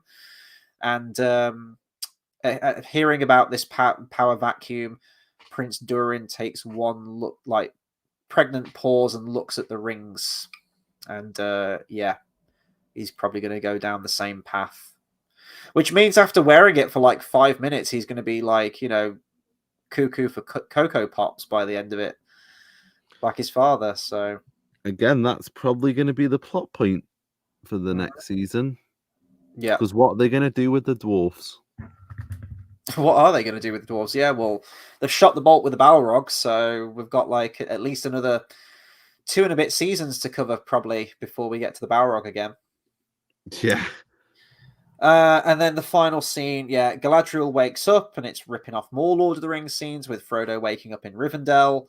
And Gil-galad says that Lindon will be the next target. And Galadriel stands upon a rock overlooking the people like Moses. And she's asked whether they should follow the way of the sword or the shield. Should they defend or should they take the attack to Sauron right now? And by the looks of it, all the elves start chanting, and it's really fucking cringy and awful. And they all hold aloft their swords, probably in retaliation of Sauron. And that's it. That's your season 2. What did you think to this whole ending then? Where do we think this is going into season 3? Didn't they say that this is a place that only the elves can see? They mentioned it's a safe haven, and I was thinking, right, this is going to be Rivendell then, probably, isn't it? Because right after the fall of Eregion, Elrond fortifies Rivendell, so it's kind of around this time now that they should be looking to do that, and it being a safe haven, it's kind of what Rivendell is, the last homely house east of the sea. So, yeah. That'll be Elrond's plot point for the next season, and I think Galadriel's will be trying to find Celeborn. Is it going to be like, Elrond, can you like help us in the fight? He's like, nah, I'm building this house. Yeah, no. Go away. It reminds me of you know, in Monty Python with like the French soldier. Yes. He's just like saying, I spit on you. But yeah, it just, you get a cheesy shot at the end, and yeah, season 2. Kahina, totally agree with you. Should have looked more alpine to me. Yeah, if that's meant to be in Ladris, they need to sort that shit out. Well, you know, they completely changed the look of Eregion between seasons, didn't they? So I'm sure they can add a couple of CGI mountains in there, and you know, teetering boulders that can fall down and dam a river if they need to. So it's all good. We can just change it post. You know, 50 million. Yeah. Jesus Christ. Imagine what we could have done with a budget for this show, though, man. Like, we could have solved world hunger. We could have, like, I don't know, built homes for people. We could have we could have made a difference in this world. Instead, it gave us Rings of Power season 2, but it brought us all closer together, didn't it? To the people at home who have watched us and been, stalwart in leading the charge against season 2 and sharing your opinions, whether you liked Rings of Power, whether you didn't, and sharing in our collective pain together for the last, I was going to say 8 weeks. It wasn't 8 weeks, was it? Because they dumped 3 episodes out at once. But it has sort of like come and gone in the blink of an eye, really, hasn't it? Because of that, I think. So, be thankful for small mercies, I guess.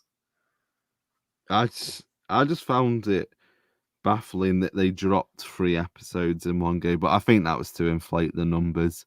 I Yeah. think they expected a pretty big drop off, and I don't actually know the percentage of the drop off because in season 1 there was a 61% drop off. Mm-hmm. So it'll be very interesting to see the drop Yeah. off for this one. Yeah. But yeah, it is done. That's what I mean. Like, what are they making this show for? They clearly know the numbers. They'll try and fudge them for articles and for the press and whatnot. And Rings of Power was the most streamed premiere of a TV show we've ever done, or whatever it is. But they've got to be looking at these numbers. Like, they're literally burning money. I know Amazon, it doesn't need the cash because really sort of like the Amazon shows that they make a second fiddle to everything else the company's got going on. So they don't really need this. And it almost feels like it's this like hateful, spiteful conquest they're on at the moment to just destroy Tolkien. So it wouldn't surprise me if season 3 gets greenlit. But also, I don't know if like legally they are locked into 5 seasons. I don't know if Amazon has the power to put the kibosh on that if they want to and be like, yeah, we kind of signed you up for 5 seasons, but I'm altering the deal. Pray I don't alter it further and just go, no, we're going to cancel it. Or if they have got to make good on their agreement with all the actors that have signed up for it, expecting a 5-season deal. So I'm not sure. I will keep you posted when they confirm season 3. But they said that there will be an announcement, and I think pre-production might be starting soon because they have to get it started fairly quickly because it's every 2 years, isn't it? So yeah, I mean, I'm in a predicament, to be honest, because it's like I don't want more Rings of Power, but I love I love watching it with you and doing reviews and seeing what they can fuck up, and hopefully, fingers crossed, if Waldrig comes back. But I think they'll go for the full 5. I mean, Wheel of Time is still going into it, and that's I haven't seen anything on that show. Like, I remember it coming out, and then since then, I thought it maybe had been cancelled because I haven't heard anything on it. Yeah, I thought it would, but no, it's still going. Yeah. It's going to be very interesting to see what your favorite moments are of this season. Yeah. Oh, God. Would you say that this season, which season's the worst? Would you say season 1 or 2? Oh, my God. So one thing we didn't do was rewatch. Thankfully, we didn't rewatch season 1 before 2. So I'm going on my memories from like 2 years ago. I honestly think they're about on par. I'd probably maybe give the edge to this season a little bit more than season 1. But I think the worst things happened in this series compared to season 1. You had like the really dumb shit with like the pyroclastic flow and the whole stab, twist, gut stuff in season 1, and her jumping off a ship in the beginning to swim across an ocean. But honestly, all of those moments are kind of very similar to the stupid moments that happen in this season.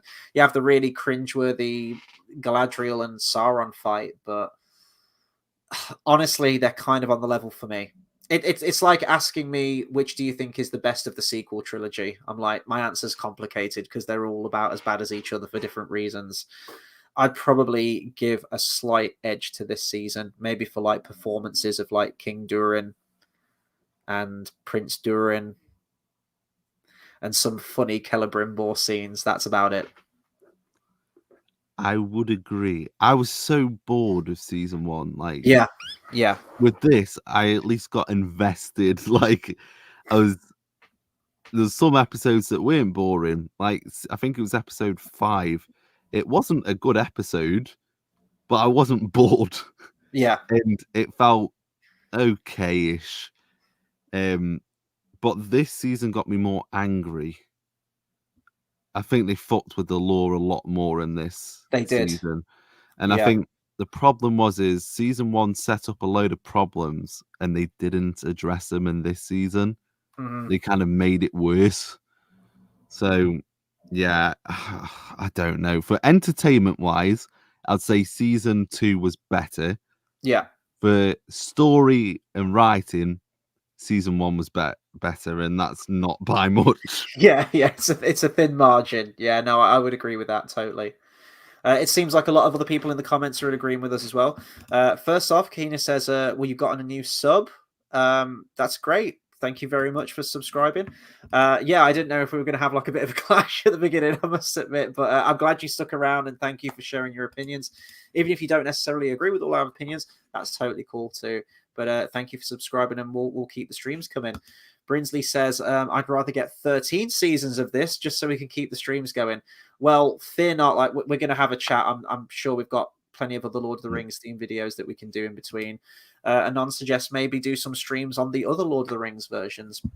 It's absolutely a possibility. Yes. Of course, in a couple of months' time, we're going to have the big War of the Rohirrim movie, so we'll probably get another trailer for that, and obviously when the film comes out, we'll have a review on that too. But we'll have some other stuff planned. Don't worry. Yeah, kind of echoing what we said. Kahina says, I utterly hated season 1. We at least got into the lore slightly this series. I agree. There's moments where you go, oh, that's kind of from the lore, but it is with that asterisk. It's with that caveat of, but it's completely fumbled at the pass. It's not good. But at least they make mention of it, I suppose. I don't know. I just love that Anon comment. Make a Waldrick only cut. Yes, please. Yeah. Oh, can we make a Waldrick only cut of season 2? Because it'd just be so short. Oh, that's it for me. Just show me Waldrick and that's it. But that was actually an interesting question that Anon had about that battle for Middle Earth. Yes, let me just bring that up again. I've not played it, but for some content that I want to do in the upcoming years and that, I do want to get the old games back. There was a Lord of the Rings game on Xbox and I forgot the name. I think it's Conquest. Conquest, yeah. It was like the Battlefront, Star Wars Battlefront knockoff, wasn't it? Yes. Yeah. It was kind of fun to play. Yeah. I remember as a kid, I loved it. So I'm hoping to do that. And I would love to live stream some gaming with you, some Middle Earth gaming. I've never really done live stream. I don't know what I'd need to get set up with live streaming of gaming. I've never done it before, but yeah, if you can talk to me like I'm an old man, which I am, when it comes to technology, I'm sure we can figure something out. But yeah, honestly, some of those older Lord of the Rings games were fucking fantastic. Like I really want to try the Hobbit game actually that came out. It was the same makers who did the Fellowship of the Ring game. It was kind of like cartoony, but it's actually pretty accurate to the book. Both accounts, the Fellowship of the Ring game and the Hobbit game.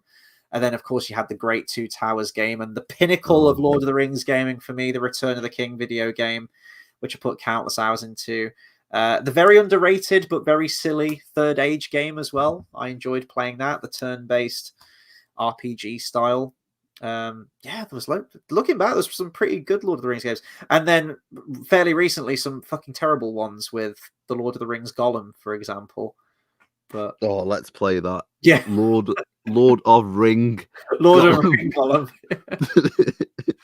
It just makes me laugh that it just seems like the studios are like Warner Brothers, whoever's involved's got like a raging hard on for Gollum at the moment, because it's like, right, of all the things that we could do a video game on set in Middle Earth, we're going to do a Gollum game. And then it's like, right, we're going to bring back the Lord of the Rings movies. What are we going to do them on?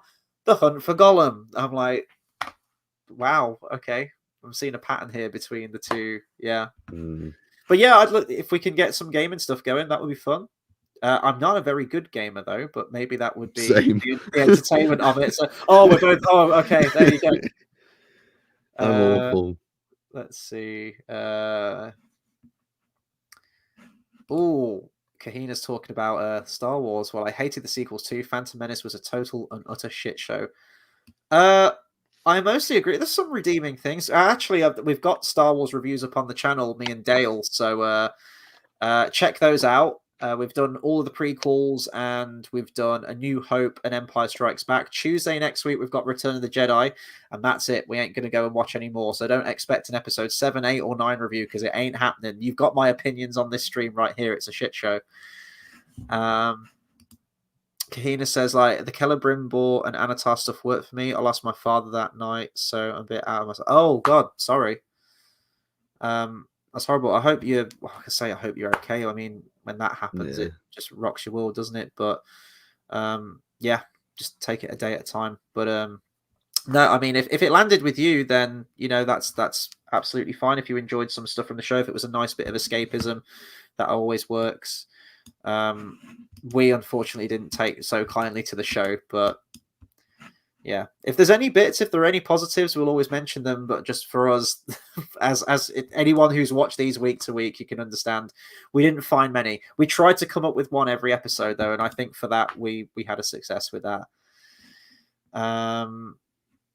Yeah, Brinsley says Lord of the Rings Conquest was fun. Oh, there's one that I never played actually, and it's meant to be really good. Did you ever play War in the North, or something? Yes, I did, and I got stuck on that. That was a tough one. That was I remember you faced a berserker on one of the levels, and I couldn't do it. It was a really fun game, actually. I would play that again. I'd love that. Yeah, I remember it's a very typical thing. You can play like a man, a dwarf, and an elf kind of thing, the setup. But I remember you got like the eagles in there, and they talk English like they do in the books. I think Radagast was in there as well, and he actually kind of looked like a level-headed adaptation of what Radagast the Brown should be, rather than the one that we got in the Hobbit movies with bird shit on his head. Yeah. Yeah, JX Editor says War in the North is a very good expansion of the narrative. Yeah, I never played that. I think it was it like PS3 and Xbox? Yeah, I had it on 360. Yeah.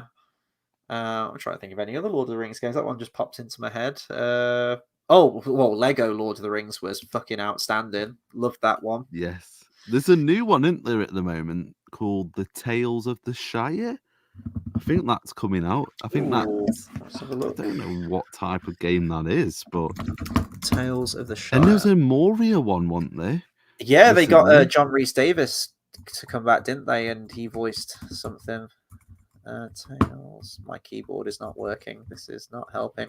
Okay, so some of my keys aren't working. My A key isn't working. My S key isn't working. My F key isn't working. And my S key isn't working. Great. I can't type Brilliant. in Tales of the Shire. I tried. I'm going to have to try and get that fixed. God, nothing's working, but... You know what I'd love to do as well? I'd love to do like a D&D campaign. Like do a Lord of the Rings one. Oh, that'd be cool. I've never actually done D&D. Same. Like I'd want someone to do the DMing like JX. But I'm JX, awful. you're part of a D&D group. Maybe you could do it. Maybe you could be the dungeon master. Get you involved in it. We are total newbies to D&D, so you're gonna have to explain the rules to us. I know there's a 20-sided die, right? That's the thing. You roll initiative or something. I think so. But I'd love to do it, man. That would be cool. JX, you could dungeon master a Lord of the Rings themed one. That'd be cool. Let's see. Oh, you probably aren't gonna like Tales of the Shire. It's like a farming game. I used to play Harvest Moon back in the day. That was a farming game. That can be quite therapeutic, I guess, if it's pretty chill. I don't know. We'll come up with some ideas anyway. Right, I'm just conscious of time. I've got to be up for, well, I start work in 9 hours, so I need to try and go get some sleep now. We're coming up to 3 hours anyway, almost the runtime of a feature-length Peter Jackson Lord of the Rings movie. There you go. I want to say a massive thank you to everyone that sat through the entire 3-hour stream tonight. This has been great, and keeping the comments coming in. I'm sorry I couldn't get to everyone. This is great, though, that we've got so many comments coming in, but it is kind of like the knock-on effect now where I can't get to all of them. But I tried to bring up as many as I could. This series, well, the series itself, The Rings of Power Season 2, has been an unmitigated disaster, but I have very much enjoyed jumping on these streams every week with yourself, man. Thank you for helping me out with them, and it's just good to talk about this stuff with someone who's also, you know, a passionate fan of Tolkien's work, because Lord knows it, someone has to be, because the showrunners certainly aren't. But we've got a lot of stuff planned, and we'll have a chat at some other point about the other stuff that we can do. But we're not totally done with the Rings of Power. We may have done episode 8, but next week we will be back, and we're going to kind of condense our thoughts. We're still pretty much hot on the heels of episode 8 right now. We're going to leave it a week. We're going to let it simmer. We're going to formulate our opinions on the series as a whole, which plot cul-de-sacs led to nowhere, which things did we like, if anything. And it's probably going to be a lot of speculation as what we expect in season 3. So, yeah, if you want more Rings of Power streams, we will be back next week. And then I'm sure we'll have some of the Lord of the Rings and Tolkien-themed content planned after that. In the meantime, man, if you want to let people know where they can find you and what you've got coming up on your channel. Yeah, so I will be doing my review, filming it tomorrow. So should probably be out on Sunday. That should be fun. And then ourselves, I think I'm gonna have you over on the channel as well. We're gonna be doing a tier list of the best moments and characters of season 2 and the worst. So that should be fun. And I think I mentioned to it before as well, I think we're gonna team up to do some history videos as well, but a different style of history videos, more of a debate and discussion. So yeah, and I think I'll be looking into doing gameplay as well, just going along. I want to try and, you know, expand and really get myself out there this year and the upcoming years. And we got the War of the Rohirrim, the Hunt for Gollum, so we've got plenty more Lord of the Ring content. So yeah, and I just wanted to say, actually, thank you so much for having me on, and thank you so much to everyone in the chat, man. It's been amazing, you know, every week seeing the same faces and the new faces coming in. It's been brilliant. So thank you, everyone. Honestly, it's been amazing, and we'll see you next week. Yes, yeah, for season 2 discussion. Looking forward to it.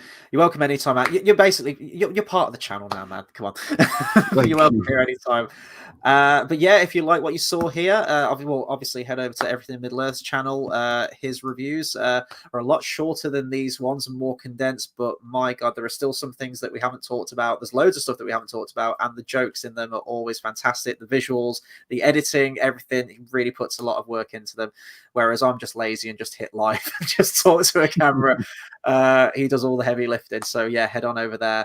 And if you like this channel and you want to see more live streams, not just from us, I do some other stuff throughout the week too. Please do consider subscribing for more movie reviews, discussions, and live streams.